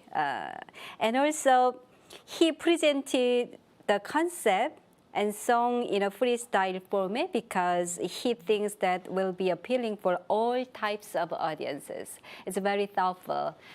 Thank you. And let's move on to section 5. Section 5 will address international corporations. I will invite one last special presenter to the studio, Mr. Romulus Lee, the Chief of Content Headquarters of the CPBC in South Korea. Mr. Lee will talk about the co-production program proposal. Yes. Good evening, good afternoon, and good morning, Lisa. Yes. SIGNIS members and everyone watching this broadcast, thank you for being with us. And thanks to everyone who has presented with passion over the past 3 days. In response to this difficult time, thank you for telling us the situation in each country and for speaking about our connection to mission and the Catholic spirit. Listening to the presentations, I became convinced that we were partners working together toward one goal. As Cardinal Tagle said on the first day, we must meet closer to this moment than before through the new opportunity that have been given us. Now, I think we just need to build a bridge. CPBC is very grateful to SIGNIS Asia for inviting us to co-host and produce this valuable event. On this occasion, we pledge to cooperate and communicate with those who spread the gospel all over the world.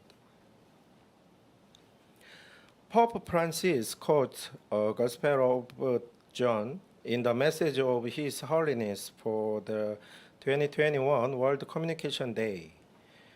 Come and see. He emphasized that we should meet and communicate exactly where people are. We learn in detail what is happening around the world through the development of communication networks and various platforms. And we firmly believe it is true as it is said. The facts are taken unfiltered, ignored distortions and errors caused by the nature of the media, whether it is ill-intentioned or unintentional. It can also convey distortion and errors to others.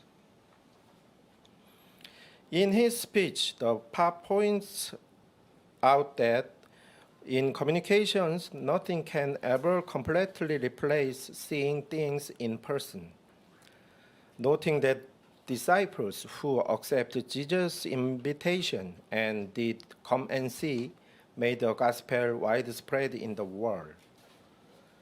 This message gives us a strong enlightenment now. We felt that the world was intertwined with a common destiny as we looked helplessly at the COVID-19 pandemic.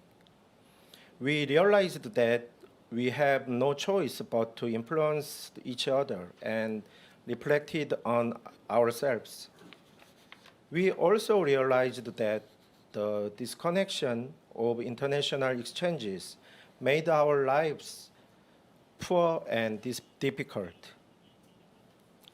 Currently, we are seeing a number of situations, including human rights violations, corruption, and destructions of God's creative work, taking place somewhere far away.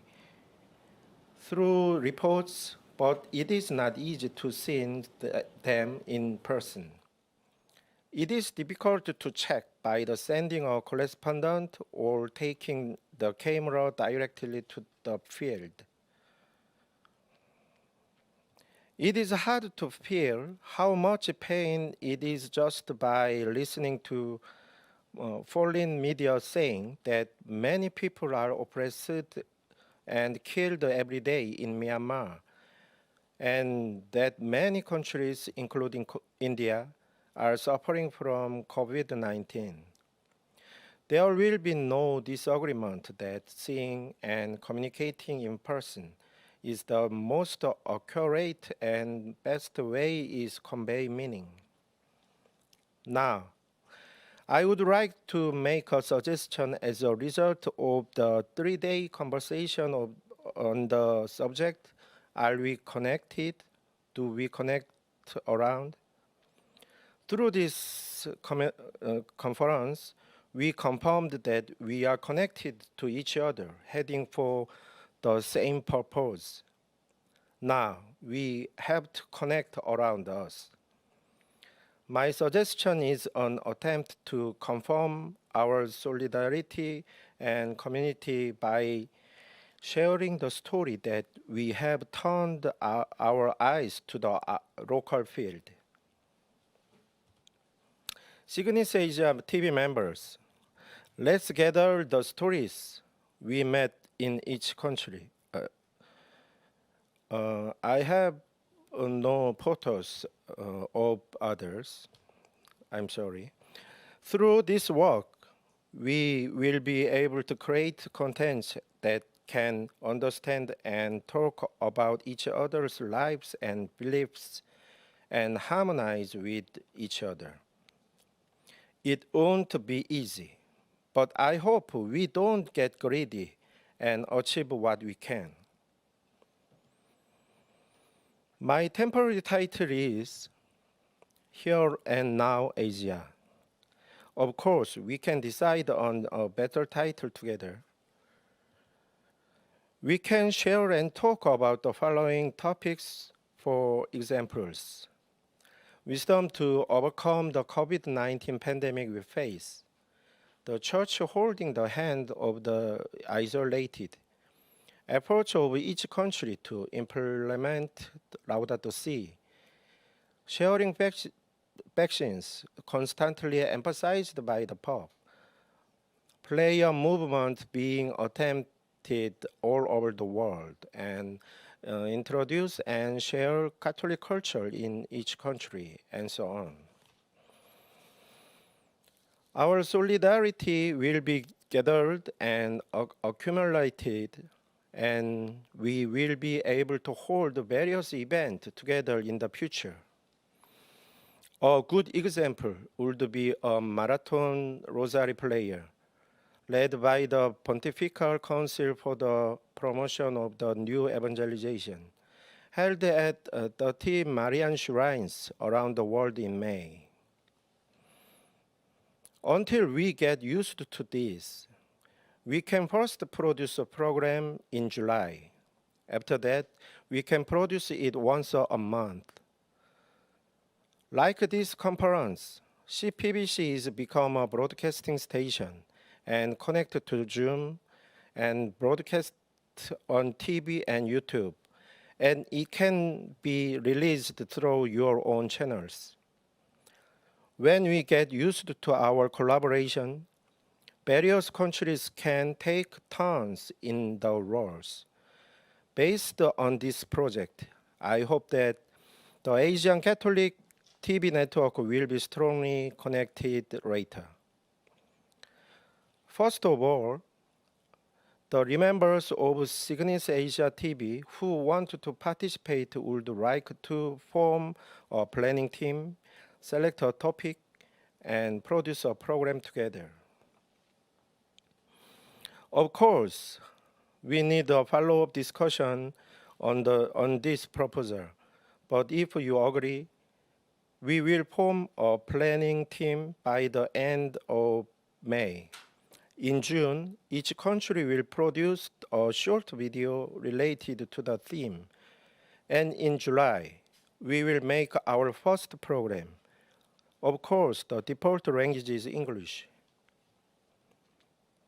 Please participate in this project from various countries and let us know your intention to join through SIGNIS Asia TV members. On behalf of CPBC, I would like to thank everyone who participated in this conference for 3 days. Special thanks to Francis Kim and Anna Liu and SATV members. And I want to thank our CPBC staffs for staying up late working on this meaningful scene. Thank you for listening to my presentation with patience. Now I have to wrap up the result of the competition. It's a very difficult task because it's such a fierce competition. But peace be with you. Thank you.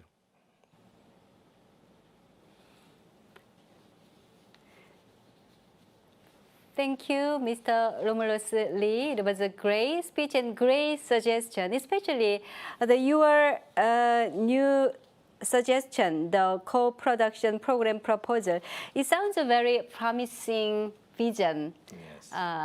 Especially vision to raise the global attention and global cooperation through the co-production. And also that is the first step to practice the connectivity. And before that, he has been doing the most important job for this conference. He is a jury for this competition. So he will announce the winner later on. So stay on. Yes. Thank you so much. Yes, in fact, as Mr. Lee stated, the value, the beauty of the SIGNIS Asia TV Conference 2021, the value of this conference is this initiated a cooperation in many ways.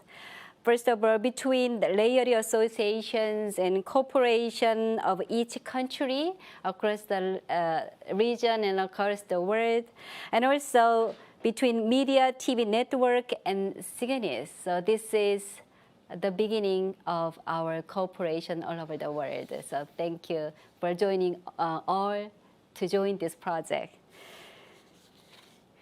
With these presentations over, we will have an open discussion. Mr. Augustine Antuvan, the media consultant and media and communication advisor from Singapore, will moderate the discussion with 4 presenters. Mr. Antuvan is also a judge for this competition. So today we had 4 presenters. First of all, Mr. Asha Jabaid from Pakistan, and Mr. Paulo Antonio Barbara Benediones from the Philippines, and Mr. Suman Gail from Nepal, and Mr. Romulus Lee from Korea that just finished presentation. And also I would like to suggest to invite Mr. Francis Seungwol Kim, the president of SIGNIS Korea. It'll be great for him to join the discussion. I'll pass on the stage to the Francis Kim and also our moderator, Mr. Antuvan. All right, Anna, can you hear me? First of all, can you hear me? We can hear you. All right, so listen carefully, everybody, because we have just a few minutes and we have still a few important items, including, of course, the results of the competition We are held in suspense and we are waiting for Romulus to announce it. But here are my questions for the four people. First, Francis in Korea. Francis, I will give you the question first and then I'll give you time to respond. What is the one project you would like to see carried on and continued in the next year in 2022, right? Francis, think about that. I will come to you. Next, to our friend Asha from Pakistan. What is the one area for international cooperation that SIGNIS members can help in terms of education? That is for you, Asha, in Pakistan. For Philippines, Paulo, I see you're with us. I can see you in your studio. Paulo, thank you also for your sharing earlier. Again, similar to Francis, what is the one thing you love the most despite the challenges of reaching your people in your country, the Philippines, that you want to build on for the next year? Because it's a large archipelagic country, thousands of islands, and there are still many people who have difficulties accessing electricity, much less internet. And for our friend Suman from Nepal, thank you for your sharing. We listened to it as carefully as we can. What immediate project will you work on in Nepal as soon as you get the chance? So 4 people, 4 different questions. I would like to come to Francis, and please listen carefully. Each of you only has 1 minute. You have to be very sharp and focused in your reply. Yes, Francis, otherwise Anna is going to cut me, and I want to make sure you, Philippines, Nepal, and everybody gets a chance to respond. Francis, go ahead, Francis. Thank you. Wonderful question. For actually, I prepared my impression on this conference. Anyway, first response to your question. In this pandemic situation, we cannot but focus on a virtual activity such as the online conference like this. And please let me allow to express my impression on this conference as the chairperson of SIGNIS Asia TV desk. Actually, I'm very happy because I can finally be relieved of my burden starting today. So thank you so much. And, so I'd like to express my deep gratitude to the SIGNIS members and the SIGNIS Asia board members, presenters, speakers, and juries, and Secretariat, especially core team members, Father Lalu, Bernard, and Antonio. Thanks a million. Actually, I focus on this conference 2 things. One is the collaboration. This conference was done through the joint efforts of SIGNIS and the CPBC. The other is the mixed media conference. Through this conference, this conference was aired via Zoom and YouTube, and it will be aired through PBC channel soon after. These days, one of the trends is the collaboration and convergence. We did both of them in this conference. So I hope that this conference would be a model of the SIGNIS activity in the future, and I hope that this accomplishment will be a good resource of the SIGNIS Korea to prepare for the SIGNIS World Congress. Thank you, thank you, thank you for the preparation of SIGNIS World Congress. Thank you. And yes, it's a good place to stop, exactly 1 minute. Thank you, Francis, for your passion and your devotion.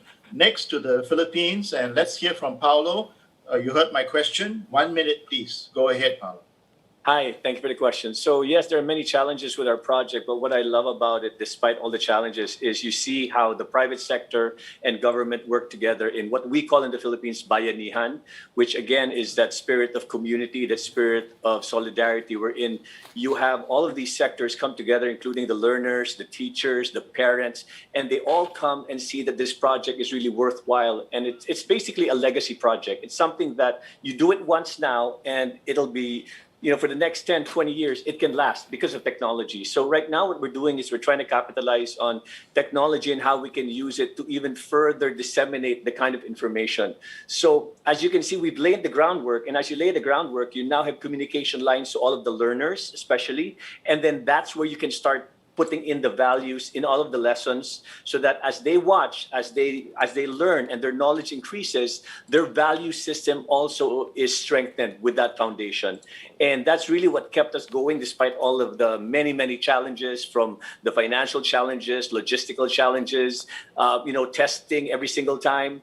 We have to tape the teachers in a bubble. We churn out the episodes as fast as we can because the learners have to be able to benefit from all of it. All right, thank you so much, Paolo. You did that. I'm so sorry I had to come in, but you did that in a minute, and I know we can have more, but I appreciate it very much, Paolo. Thank you. So one very quick question: yes or no? Are you convinced you can reach the poor and the vulnerable, even though electricity and internet remains a challenge in a large archipelagic country? Oh, most definitely. We have something that we call the Last Mile Schools Project, wherein we can send the hard drives or thumb drives to these schools, and then there are donations of large television sets, and then that's how the students can learn. Good. Yeah. Good. We'll pause there. Now let's go to Pakistan. Asher, 1 minute. Your answer, please. Thank you very much, Augustine. Yeah, very important. And in our schools, the monthly fee is less than $30 a month to the maximum less than $100 US dollars. And at very low cost, we are providing students the education. And then the second thing is that living in a country where extremism is at its extreme, so it is very difficult for our Christian schools, especially for Christian teachers, to make their impact, to make their presence felt. One important thing in which SIGNIS TV or SIGNIS Asia or any other can help us, that we want to highlight the successes of our teachers, of our students. So if we could get any platform from where the teachers, they can come in, share their experiences. So, this will be a sort of motivation for them that they are getting a worldwide recognition. So this is my only request. All right. Yeah. All right, Asha, thank you so much. It's exactly 1 minute. I hear you, and I'm going to make a promise on this program. Don't give up. Keep that idea and keep working on it, because Romulus has invited us to work on a collaboration. So that success story, I love your optimism, must be documented, filmed, and I hope to see it broadcast through this regional Asia-wide cooperation project. Okay? Asha, don't give up. Stay on that, all right? And now, finally, to Nepal. 1 minute, Nepal. Over to you. Suman.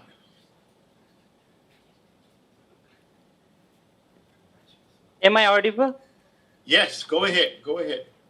Okay, since I have begun experience this new world of media production, thanks to CPVC and SIGNIS family, so I'll be more interested in doing this media production projects in future to foster my skills and knowledge regarding media production.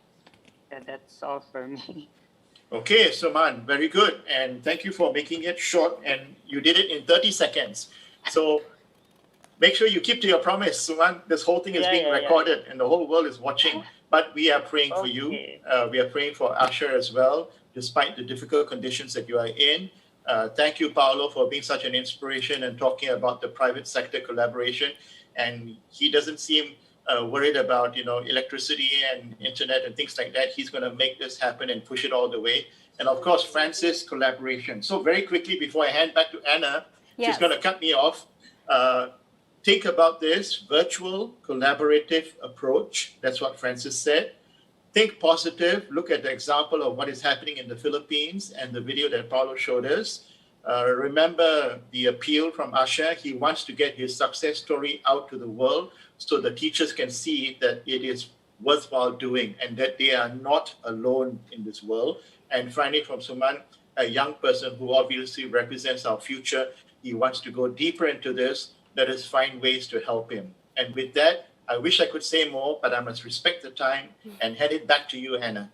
Great, great. I thanks all participants to join this discussion, but I give a bigger thanks to great Augustine because you did a great job to meet the time and by utilizing time wisely and very thoughtful consideration. Thank you so much. And also, as you all stated, the cooperation is a big initiated cooperation is another start for the connectivity. But actually the pandemic limited our life, but it brought another solution, opportunity of a new environment for our life and religious life, pastoral ministry, regardless of distance. So I believe that this discussion is a meaningful opportunity to pursue future direction. Thank you so much to all. Now I would like to give a warm welcome to Father Joseph Anunchap from Thailand, the president of SIGNIS Asia, and also he is the host of the SIGNIS Asia TV Conference 2021. Father Joseph will deliver a closing address. Dear all, okay, we can start. Yes. Maybe Dear after all, our big round of applause. สวัสดีครับ Dear all participants, I am very happy to give my address to you here at the SIGNIS Asia TV Version Conference 2021 by SIGNIS Asia TV Desk. I am glad that you have chosen a very pertinent theme for your study, reflection, and sharing. Reaching over the pandemic, invitation to a new Catholic communication. This initiative started when SIGNIS Asia TV Deck, under the leadership of Mr. Kim, Mr. Francis Kim, united with the highly experienced and capable team of people to join forces with SIGNIS Korea team, working hard together from the initial planning press up until today. Conference, which will soon come to an end. This seminar does not only enlighten, but it also is purpose that brings us media communicators in Asia together. For example, the professional, or those with much experience, or people interested in this field have shared the blessing of God to their many video clips to inspire each one of us. And despite the worsening world situation or the ever-increasing challenges globally, media has become a channel of hope. This is because we have not only used on off our stand to broadcast the news or give information in our news production, but we also have created hope and built the bridge that is rooted on the foundation love and sharing to help us cope over this global crisis together. In his address at the FABC Office of Social Communication 55 Annual Bishop meeting during November 19 to 12, Kadinan Chan Mungbo said, I wish to urge you to continue to help the church with your reflections and practice on how best we can make use of social communication for our mission. I am sure your study and reflection will help the church in Asia. And I believe that our meeting today share his same aspiration and to fulfill the request of our Holy Father Pope Francis on churches of Asia, together with churches all over the world, will dedicate this month of May to Marathon Rosary to fight against this global pandemic, to ask for divine intercession for the pandemic's aid, and for us to return to our normal life. 30 sacred prayers across the world were dedicated to lead the Rosary prayer and the offering of daily intention, which Vatican TV will broadcast at 6 p.m. every day. I believe that those who will do production or interested in the telecast would be able to explain on it. But more importantly, Pope Francis, our shepherd, recognize and give importance to how media will face the new Catholic communication. Hence, the most strongly conveys message overall of our communication channel are belief and faith. The core content in all of our communication word. Prayer by the church was primarily being made to God. Act of important 12, chapter 12 and 5. Giving you my best wish, and I hope that this SIGNIS Asia TV seminar will not terminate on closing day, but its value will continue on to SIGNIS World Congress 2022 in Korea. I hope so. When that day finalizes, the activity we do today will be the evidence for us to show the world that we, media profession from Asia, are ready to be a part of the big that join together love, sharing, and peace for everyone. May God bless you away. Father Joseph and Richard Shayade, the President of the Thank you very much, Father Joseph. It seems that we are already finding many good solutions even throughout this conference. I'd like to give my deepest thanks to Father Joseph about your genuine contribution to SIGNIS Asia and also strong support to the SIGNIS Asia TV conference. Thank you so much again.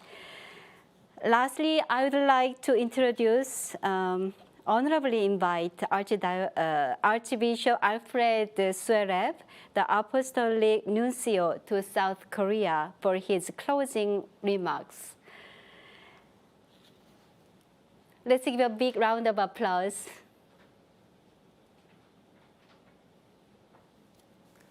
Greetings from Seoul to all of you who have kindly participated in this conference from so many countries across so many different time zones.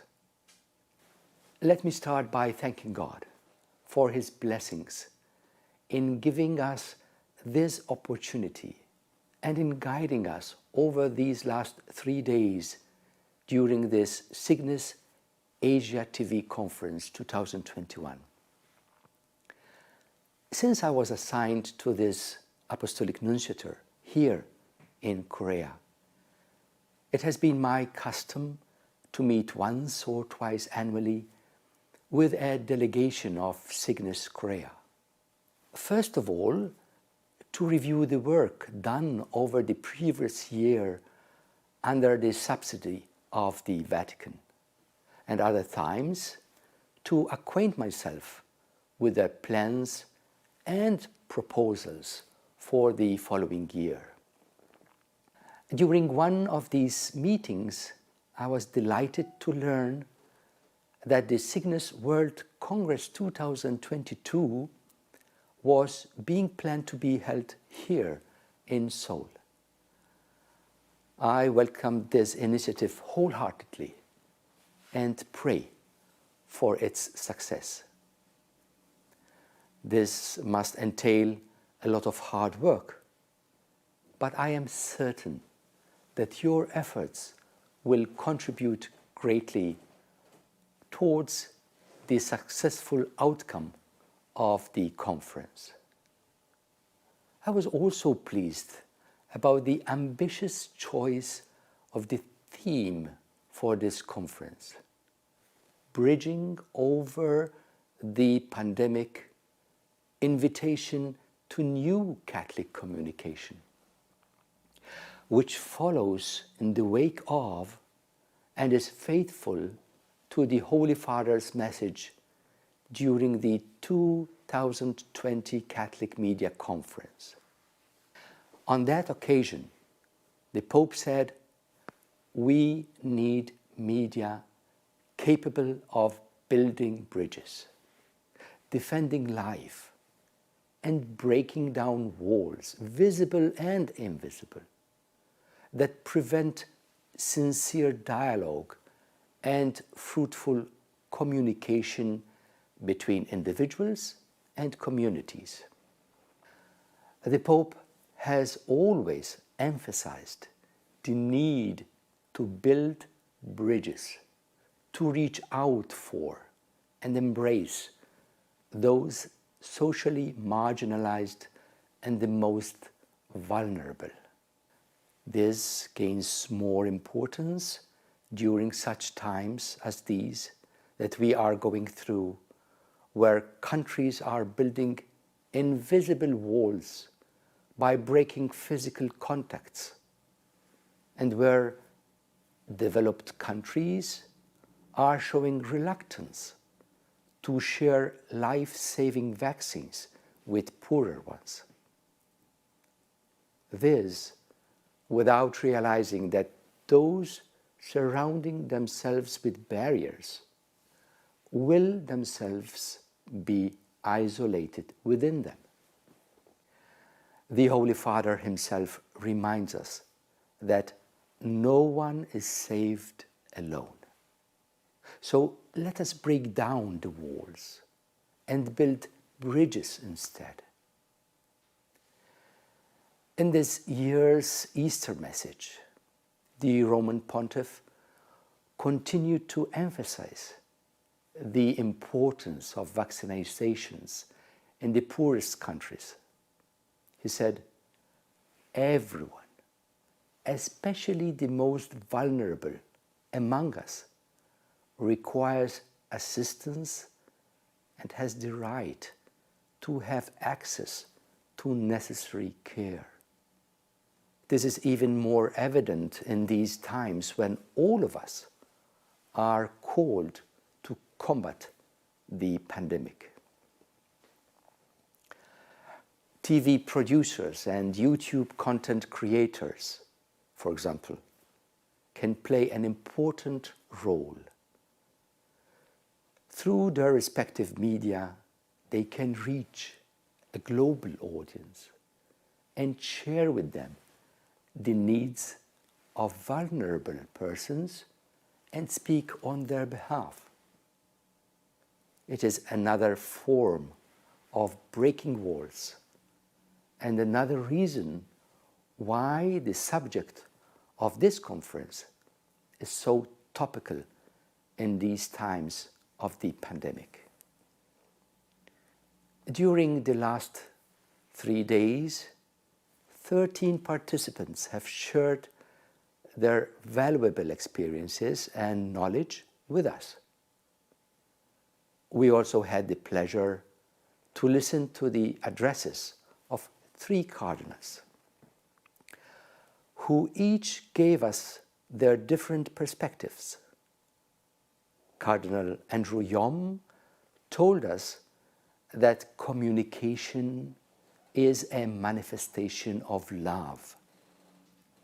Indeed, to put it in another way, we can call clearly, hurdle the communication chasm existing between peoples and whole communities through love.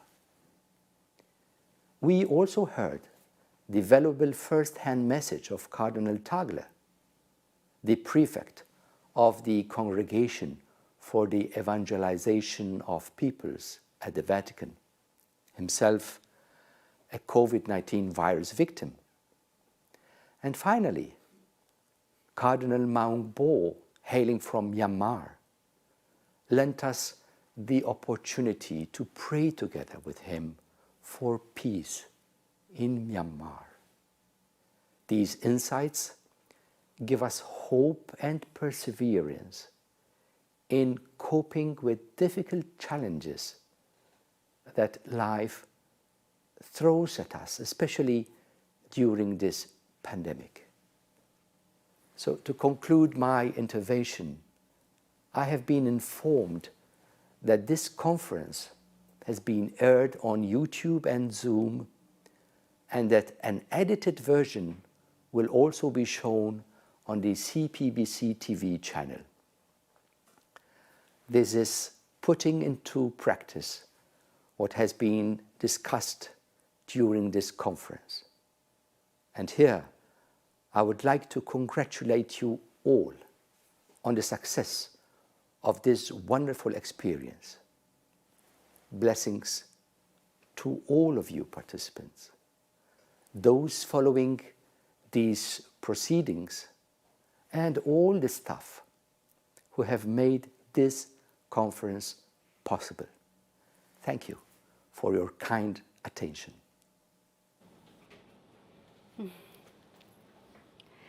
I would like to express my heartfelt thanks to Archbishop Suerep's inspiring message and his tremendous support to Korean Catholic community.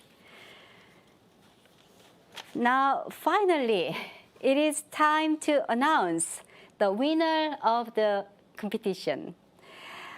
Throughout the 3 days of conference, we had 12 presentations from 11 countries, and 6 presentations, excluding special presentations, were judged.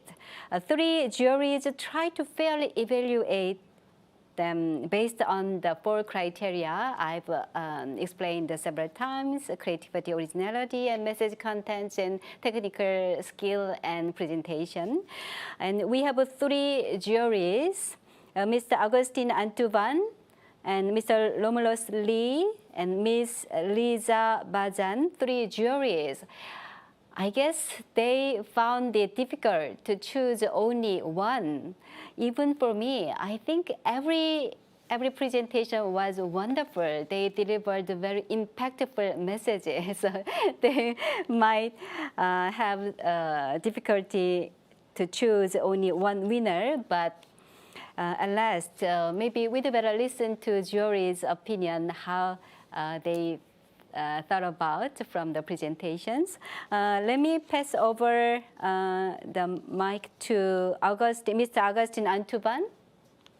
Well, let me just say this, Anna, very quickly. It was very difficult. All 3 jury members entered our scores into a spreadsheet, and the formula basically computed it. But I want to just leave all 6 presenters with this thought. Please think about seriously what you're going to do next year. Which of these ideas can really become something that you can grow? Which is why if you are the CEO, you should change your title to CVO, Chief Visionary Officer, as in V, visionary, and see what is it that's really going to work. Because all the 3 speeches from the cardinals emphasize one point as a judge we looked at, which is the one that is truly connecting with the people and those that are way out there, the poor and the marginalized. That presentation receives the prize. Thank you. Thank you. And let's hear from By the way, I like the CBO. I like that very much. I practice that too. And let's hear from Ms. Lisa Bazan. And again, I thank you. You're a great keynote speaker today, by the way. And let's hear about your thoughts.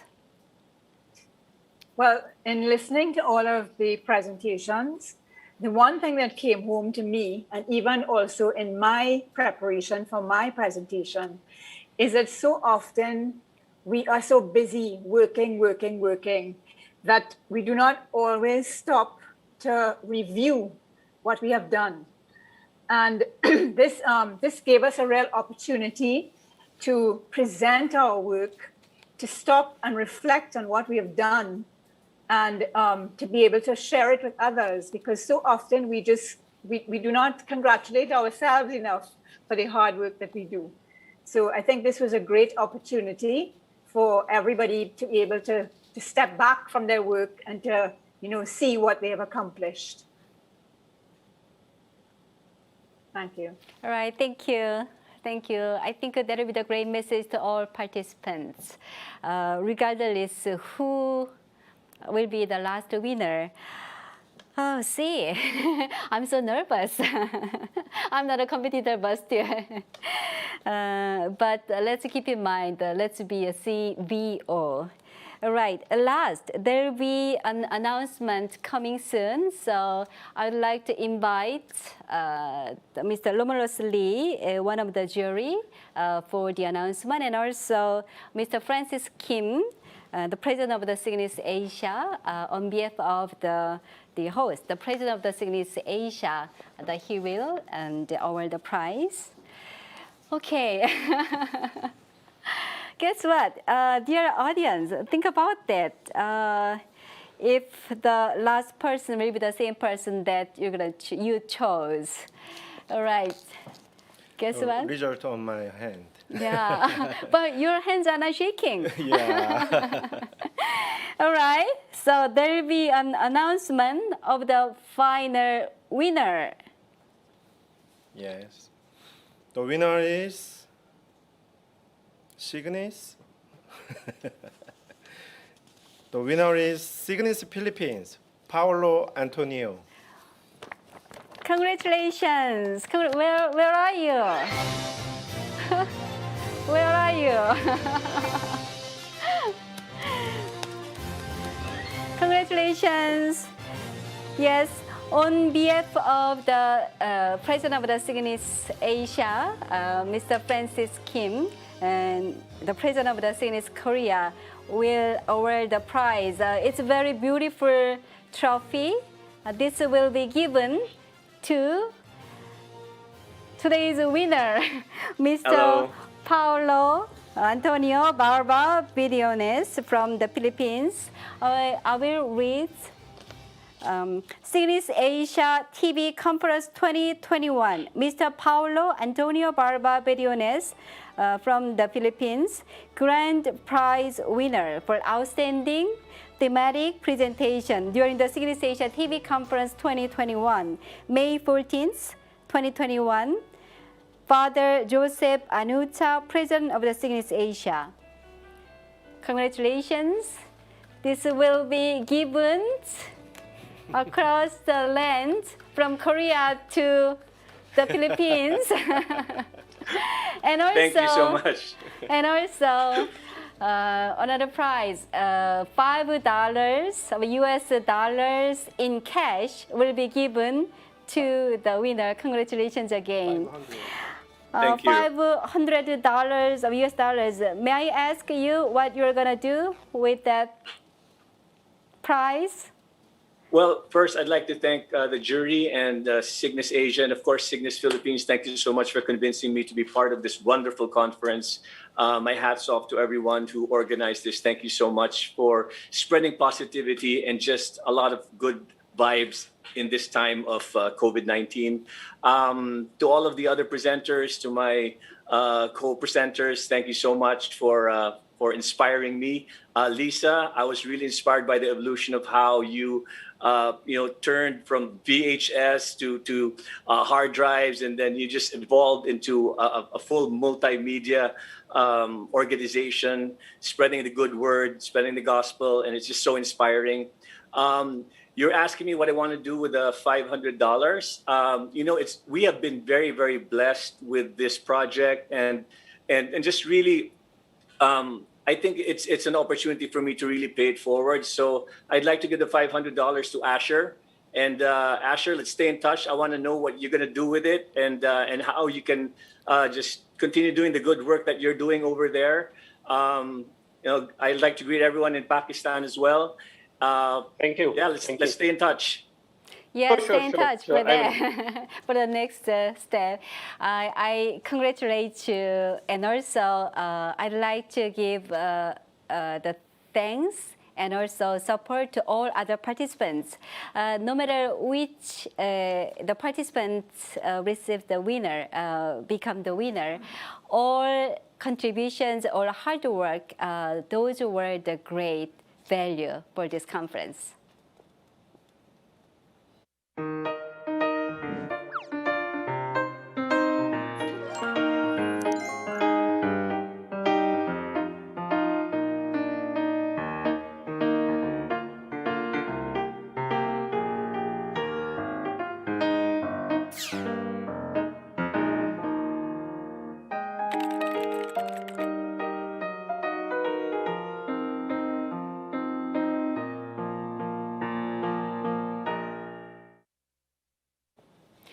Yes, with all participants pledge and with a strong mind to do the action, Laika Lakindanum, the Secretary of the SIGNIS Asia TV Conference 2021 Organizing Committee, will read the statement. 2021 SIGNIS Asia TV Conference, Building Bridges, Reaching Faithful. We, the members of SIGNIS Asia TV Desk, drawn from 13 countries, Cambodia, Hong Kong, Nepal, India, Indonesia, Japan, Korea, Malaysia, Myanmar, Pakistan, Philippines, Singapore, and Thailand, gathered virtually by the Catholic Peace Broadcasting Corporation, or CPBC, in Korea from 12th to 14th May 2021 to discuss and deliberate on the theme, Bridging Over the Pandemic, Invitation to a New Catholic Communication. Cardinal Luis Antonio Tagle from Philippines, Cardinal Charles Mongbo from Myanmar, and Cardinal Andrew Yung Sujong from Korea urged communicators to explore new and creative approaches as they fulfill their mission. SIGNIS Asia TV Desk, despite the ongoing COVID-19 pandemic, embarked on a new first via special collaboration with the CPBC, incorporating a mixed media, Zoom, YouTube, and TV conference approach to enable Catholic professionals to become bridge builders. Hence, we resolved to find common ground with the people of Asia via networking and the production of TV and social media programs, and through this, feel an acute sense of interconnectedness as we become a channel of hope and courage. We resolved to keep ourselves flexible in interchanging times, advancing the use of media technologies, and utilize social media as a great tool for good and powerful messages, so that we can address issues of indifference in appropriate ways. We aim to use these bridges to reach the faithful, even in the poverty-stricken villages of Asia, where they struggle to access accurate information. We resolve to work towards a solution by committing to more cross-border co-productions that will continue to promote compassion, critical rethinking of human progress, a renewed solidarity, and a sustainable future. We resolve to accept it as our mission to work closely with Catholic organizations like CPBC to meet, engage, and enrich communication efforts that will continue to bridge the faith however convenient or inconvenient the situation is.